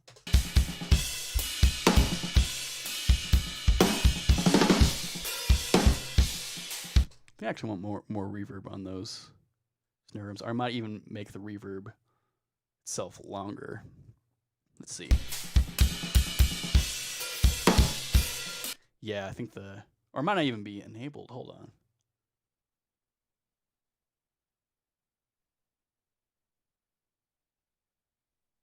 crap. Where's my Drumvert plugin? Oh, it's right here. Okay. Yeah, it wasn't even enabled.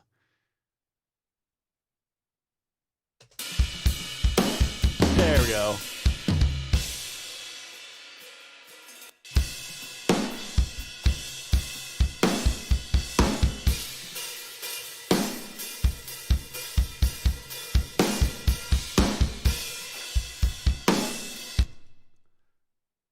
That's okay. I might actually even affect the EQ of that reverb, because it seems very low mid rangey as well.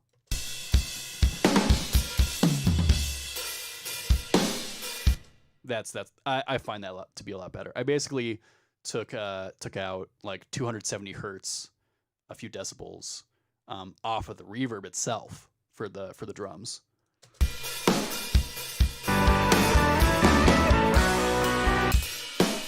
Okay, so this bus compression thing, it's just dry signal right now. So I had compressed the whole drum set in one compressor, and then when you just start to blend that in, it glues the drum set together.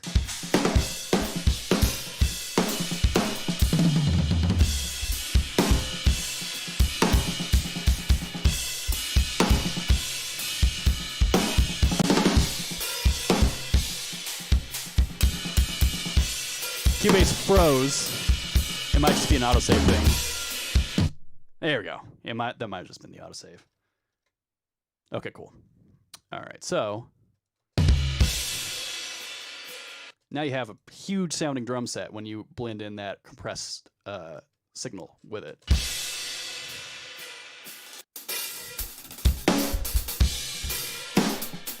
So with it off, with it on.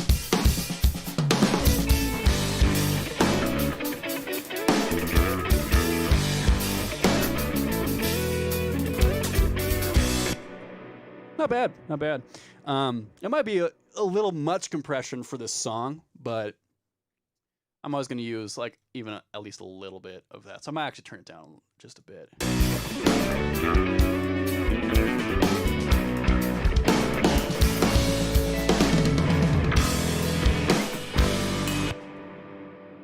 Cool. All right, let's bring these strings in.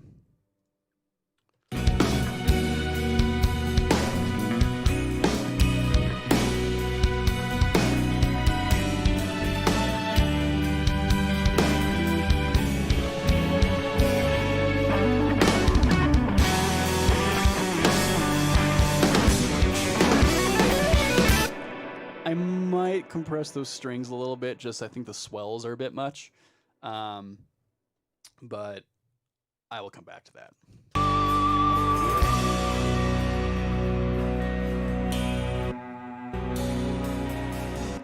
So you can actually get like a lot of your mix is actually a volume balance. Like the first thing you should really do, even before putting too many plugins on or getting too crazy with it, is just manually balancing your volume.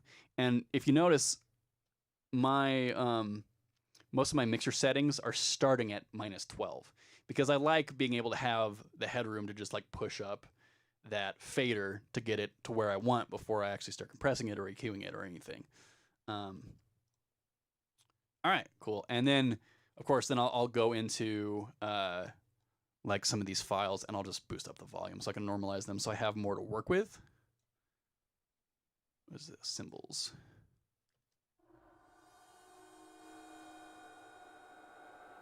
Yeah, that's cool.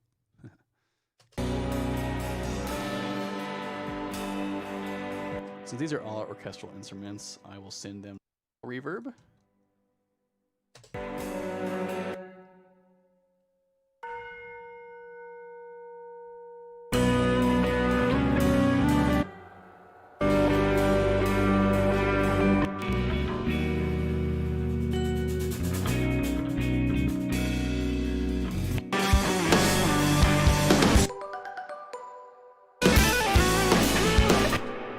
Sounds like the hi-hat is a bit much right now when I put the compression on, so I'm gonna bring it down.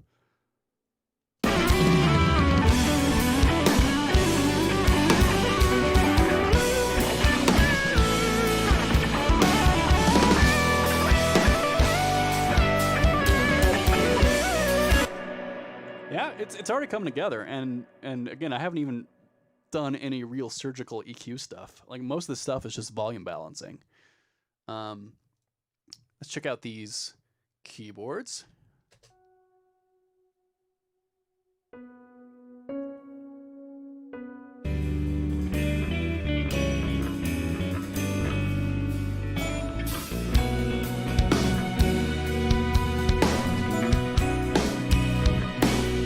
Let's bring the strings down. I'll have to work with those later. All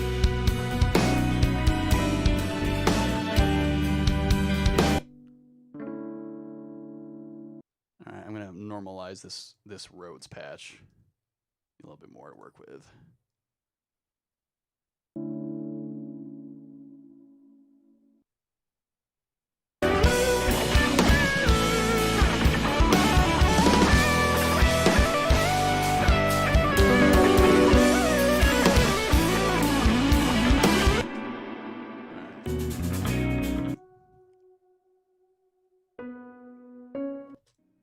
What I'm noticing about a lot of these keyboard patches is they're kind of dark.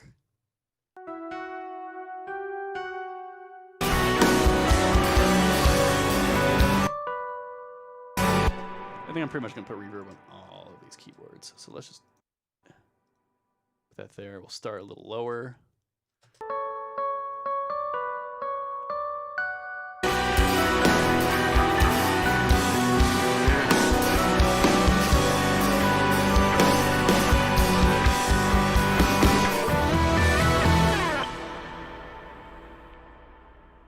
Cool. Oh, what's up, Flick? Flick just joined us. Good buddy from... You live in Minnesota, right, Flick?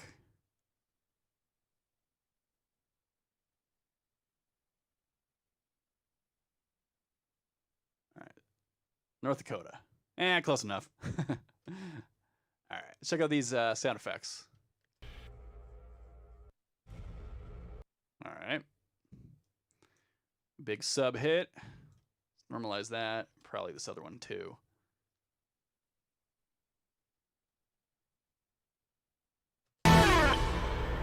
Cool. So they're just like a little bit of sub effect at the end of the song.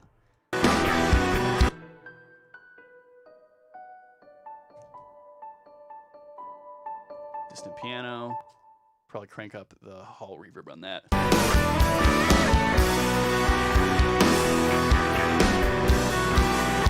So yeah, a lot of these keyboards sound kind of dark to me. So what I mean by that is not necessarily boosting like super high-end frequencies will actually fix that.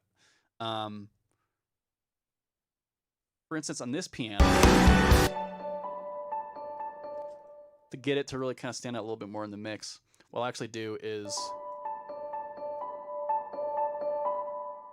There's a lot of information there. I might actually high pass it.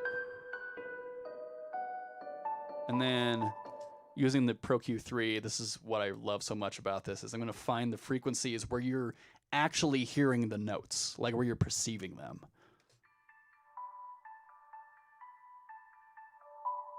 So that's where most of the energy is, but I kind of want actually... kind of want like an octave above that.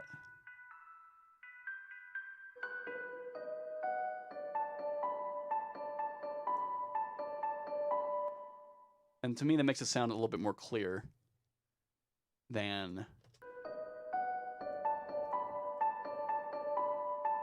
Might even go ahead and boost a little bit more up here.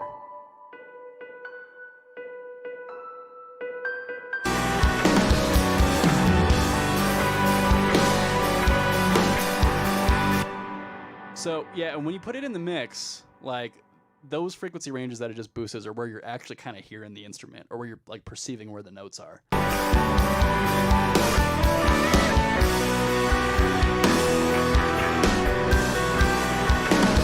Like the fundamental frequency of an instrument might be where most of the energy is, but where it actually sounds like it is might be above that. So I love using the Pro Q3 to kind of isolate a band and figure out like, oh, this is where you're actually hearing it, and kind of just boost that a little bit. Mixing is a lot about brain perception, which isn't like it's not actually a totally logical thing. It's just the way we hear.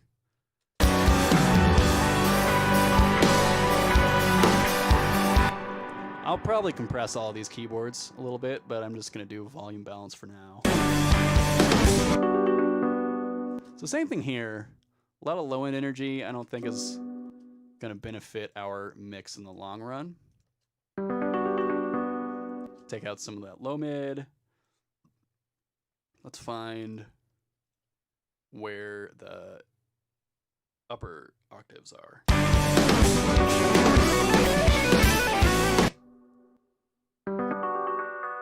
Yeah, I like that.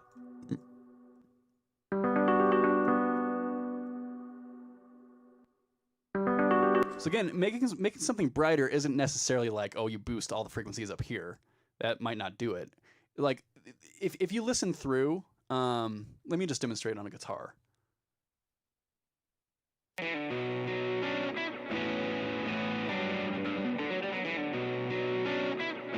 So if I took this band right here and I made it kind of narrow, and I just swept through these frequencies,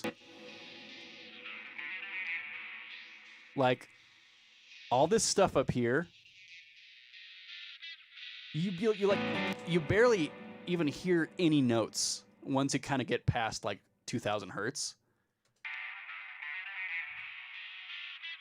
Like it's really more of like a quality, but like all the notes you're actually hearing are below that.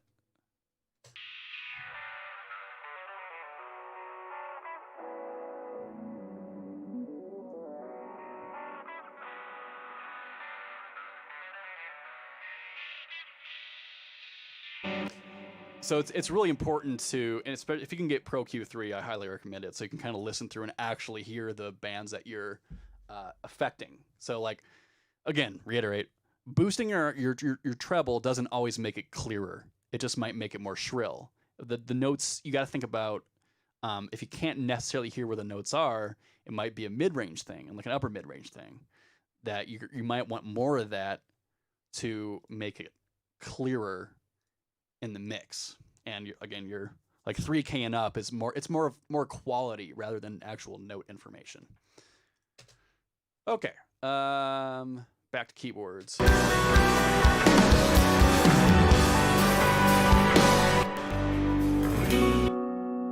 out this Rhodes. Yeah, I'm probably just gonna do the same thing. A little less low end, a little more like mid range.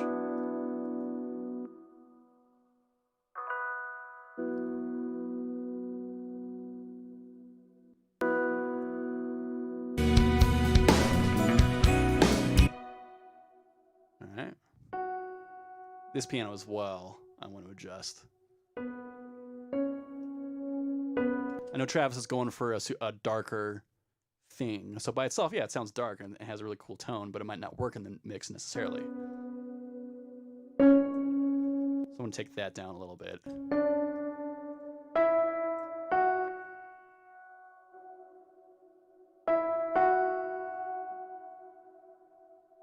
All right, I'm definitely going to compress this because this is just bothering me.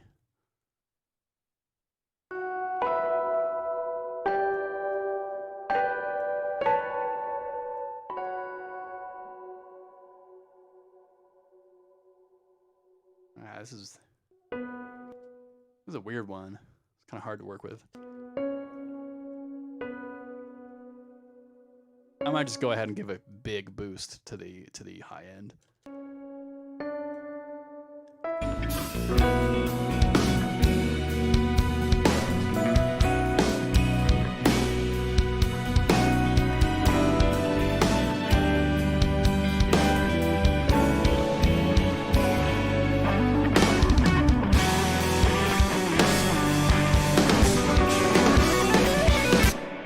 Now that everything's been getting louder, I'm probably gonna need to bring back up the guitars because we're kind of losing them. I should have, actually, I'm gonna do this. Bring these individual channels back up to 0. Bring the guitar group down and probably put it at -9. Where was that? -12.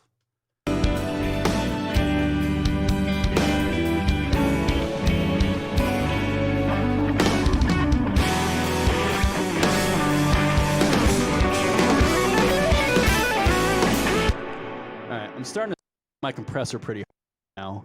You can store in a little bit.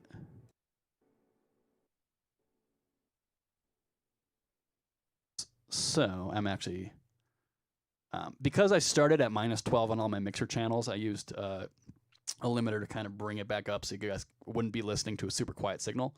So I'm just going to bring down that input gain a little bit.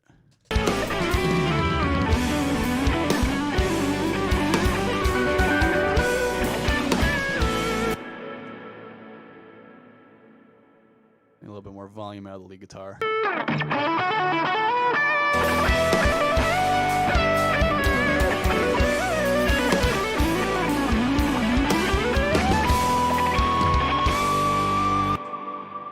All right, cool. I think it's really pretty close. Again, I think we've almost reached just about like the 80% mark for our mix, and so like the remaining like 20% of this is going to be just a lot of tweaking, a lot of small stuff to get it to sound like this.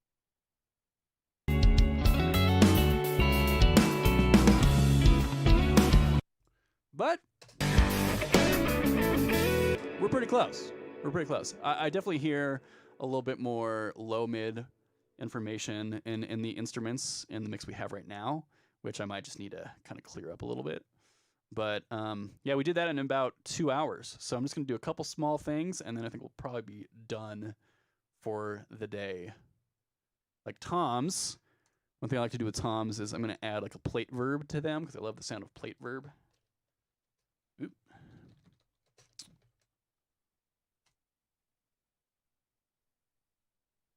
The XFX reverb plugin has some pretty good sounding plates.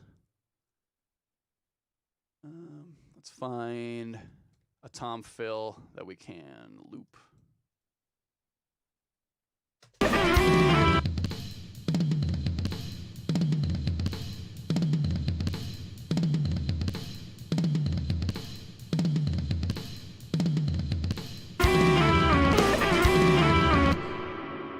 Cool. And the way I like tom reverb to sound is I don't necessarily want to hear the tom reverb, but you definitely should notice it when it's gone. Because before that point, like those toms, you could tell were just dry as hell. So if I disable this plate reverb, I'm gonna make that a little longer. Let's kind of die real quick. Put a little plate reverb on.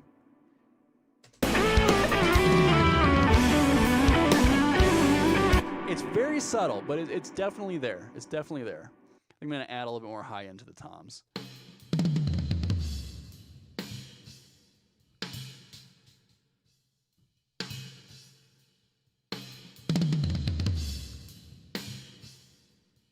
Oh, let me make that loop a little shorter again.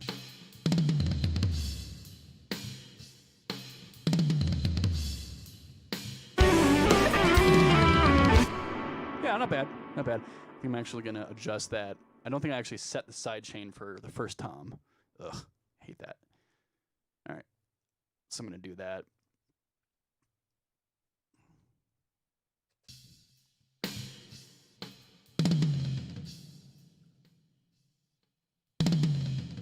Cool.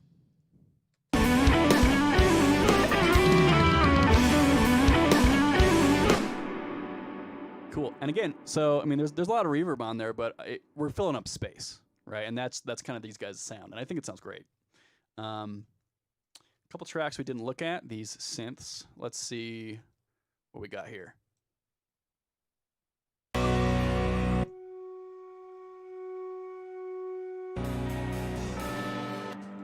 Definitely gonna add some reverb to here. I might actually put these through the space reverb.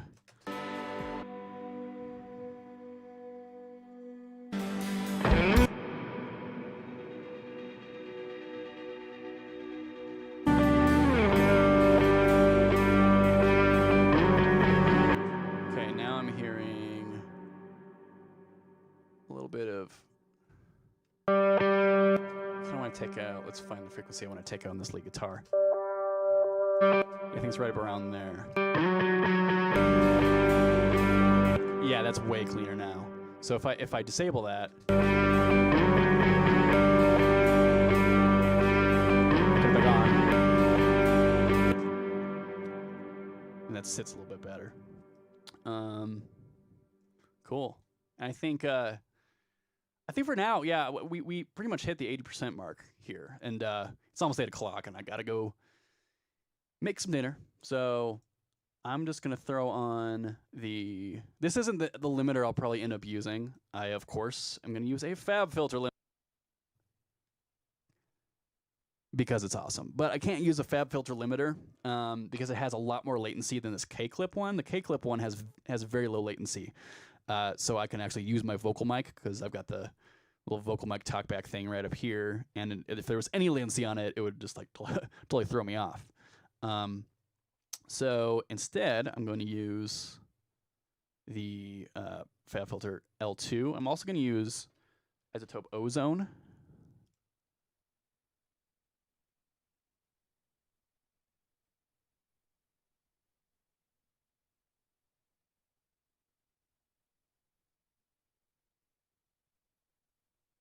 There we go. Just took a little bit to load up. Okay, ozone also has latency, so I'm just gonna have to keep disabling them when I want to talk. But I'm going to dial in some just real basic mastering settings, as well as the limiter, and we'll just call it good for the day.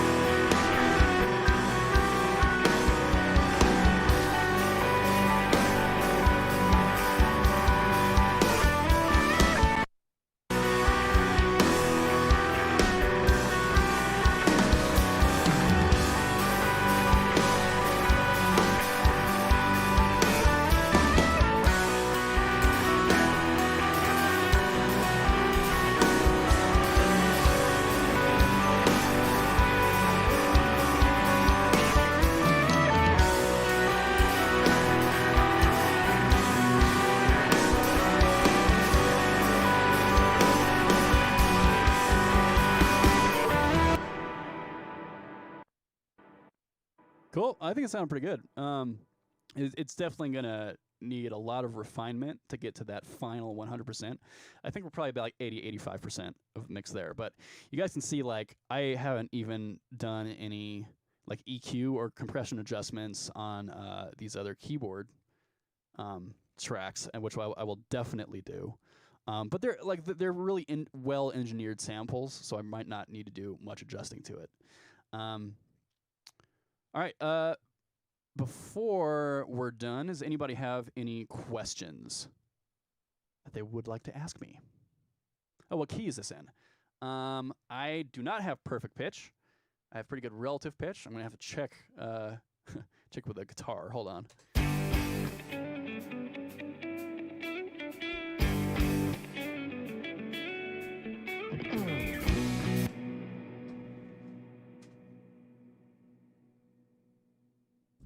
Sounds like B minor to me.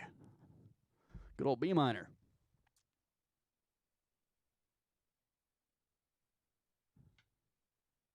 All right.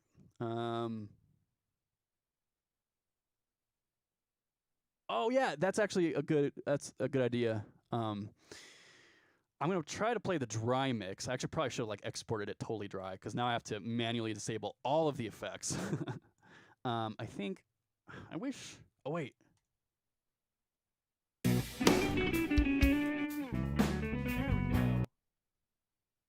There we go. Cubase actually does have a disable inserts function.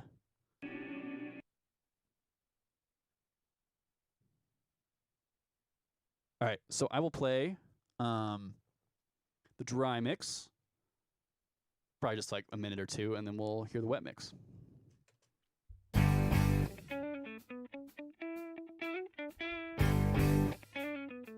Maybe I'll just go between both.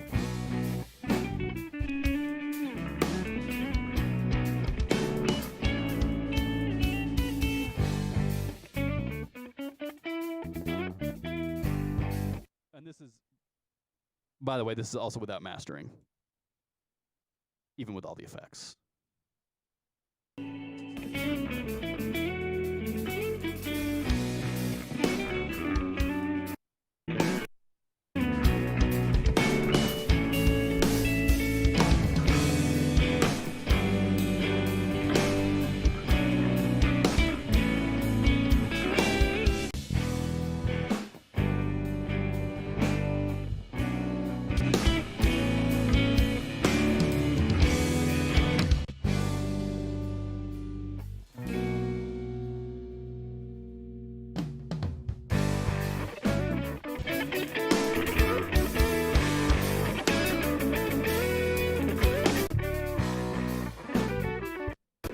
It can be a little.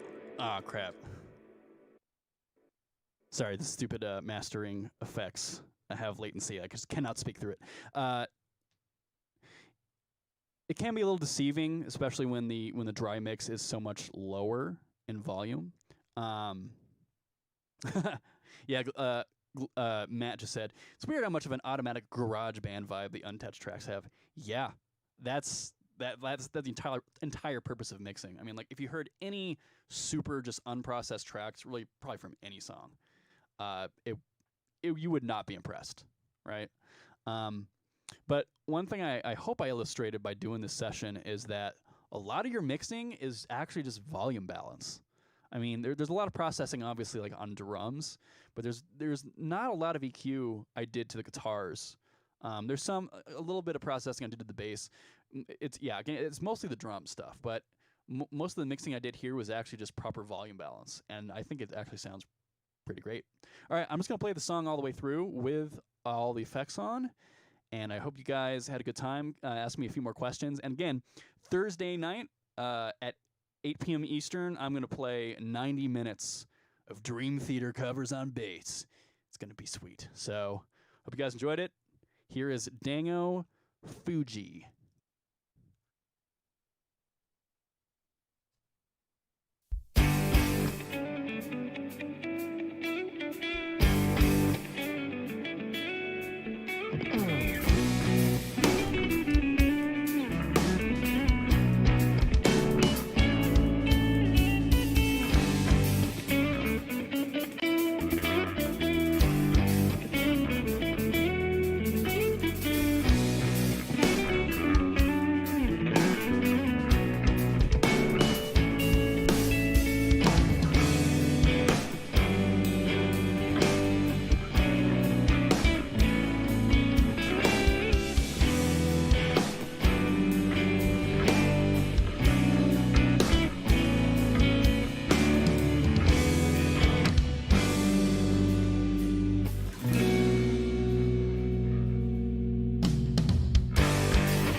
All right, cool.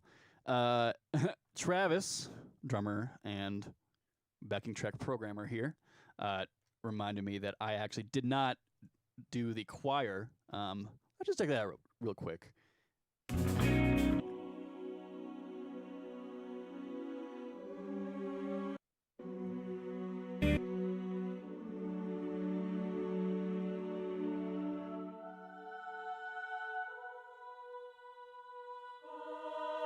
Normalize that.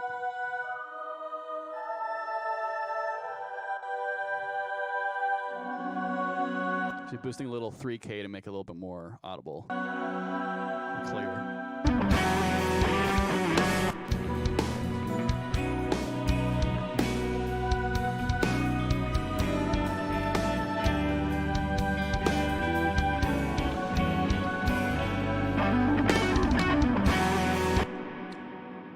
I might compress those a little bit because the swells are are a little, make it a little bit too dynamic. Just a slight bit of compression. And then the other thing I forgot to do was check out this heartbeat sound effect. Cool. Cool. To make that a little bit more heartbeaty, I might take out some of that low mid information and boost the sub.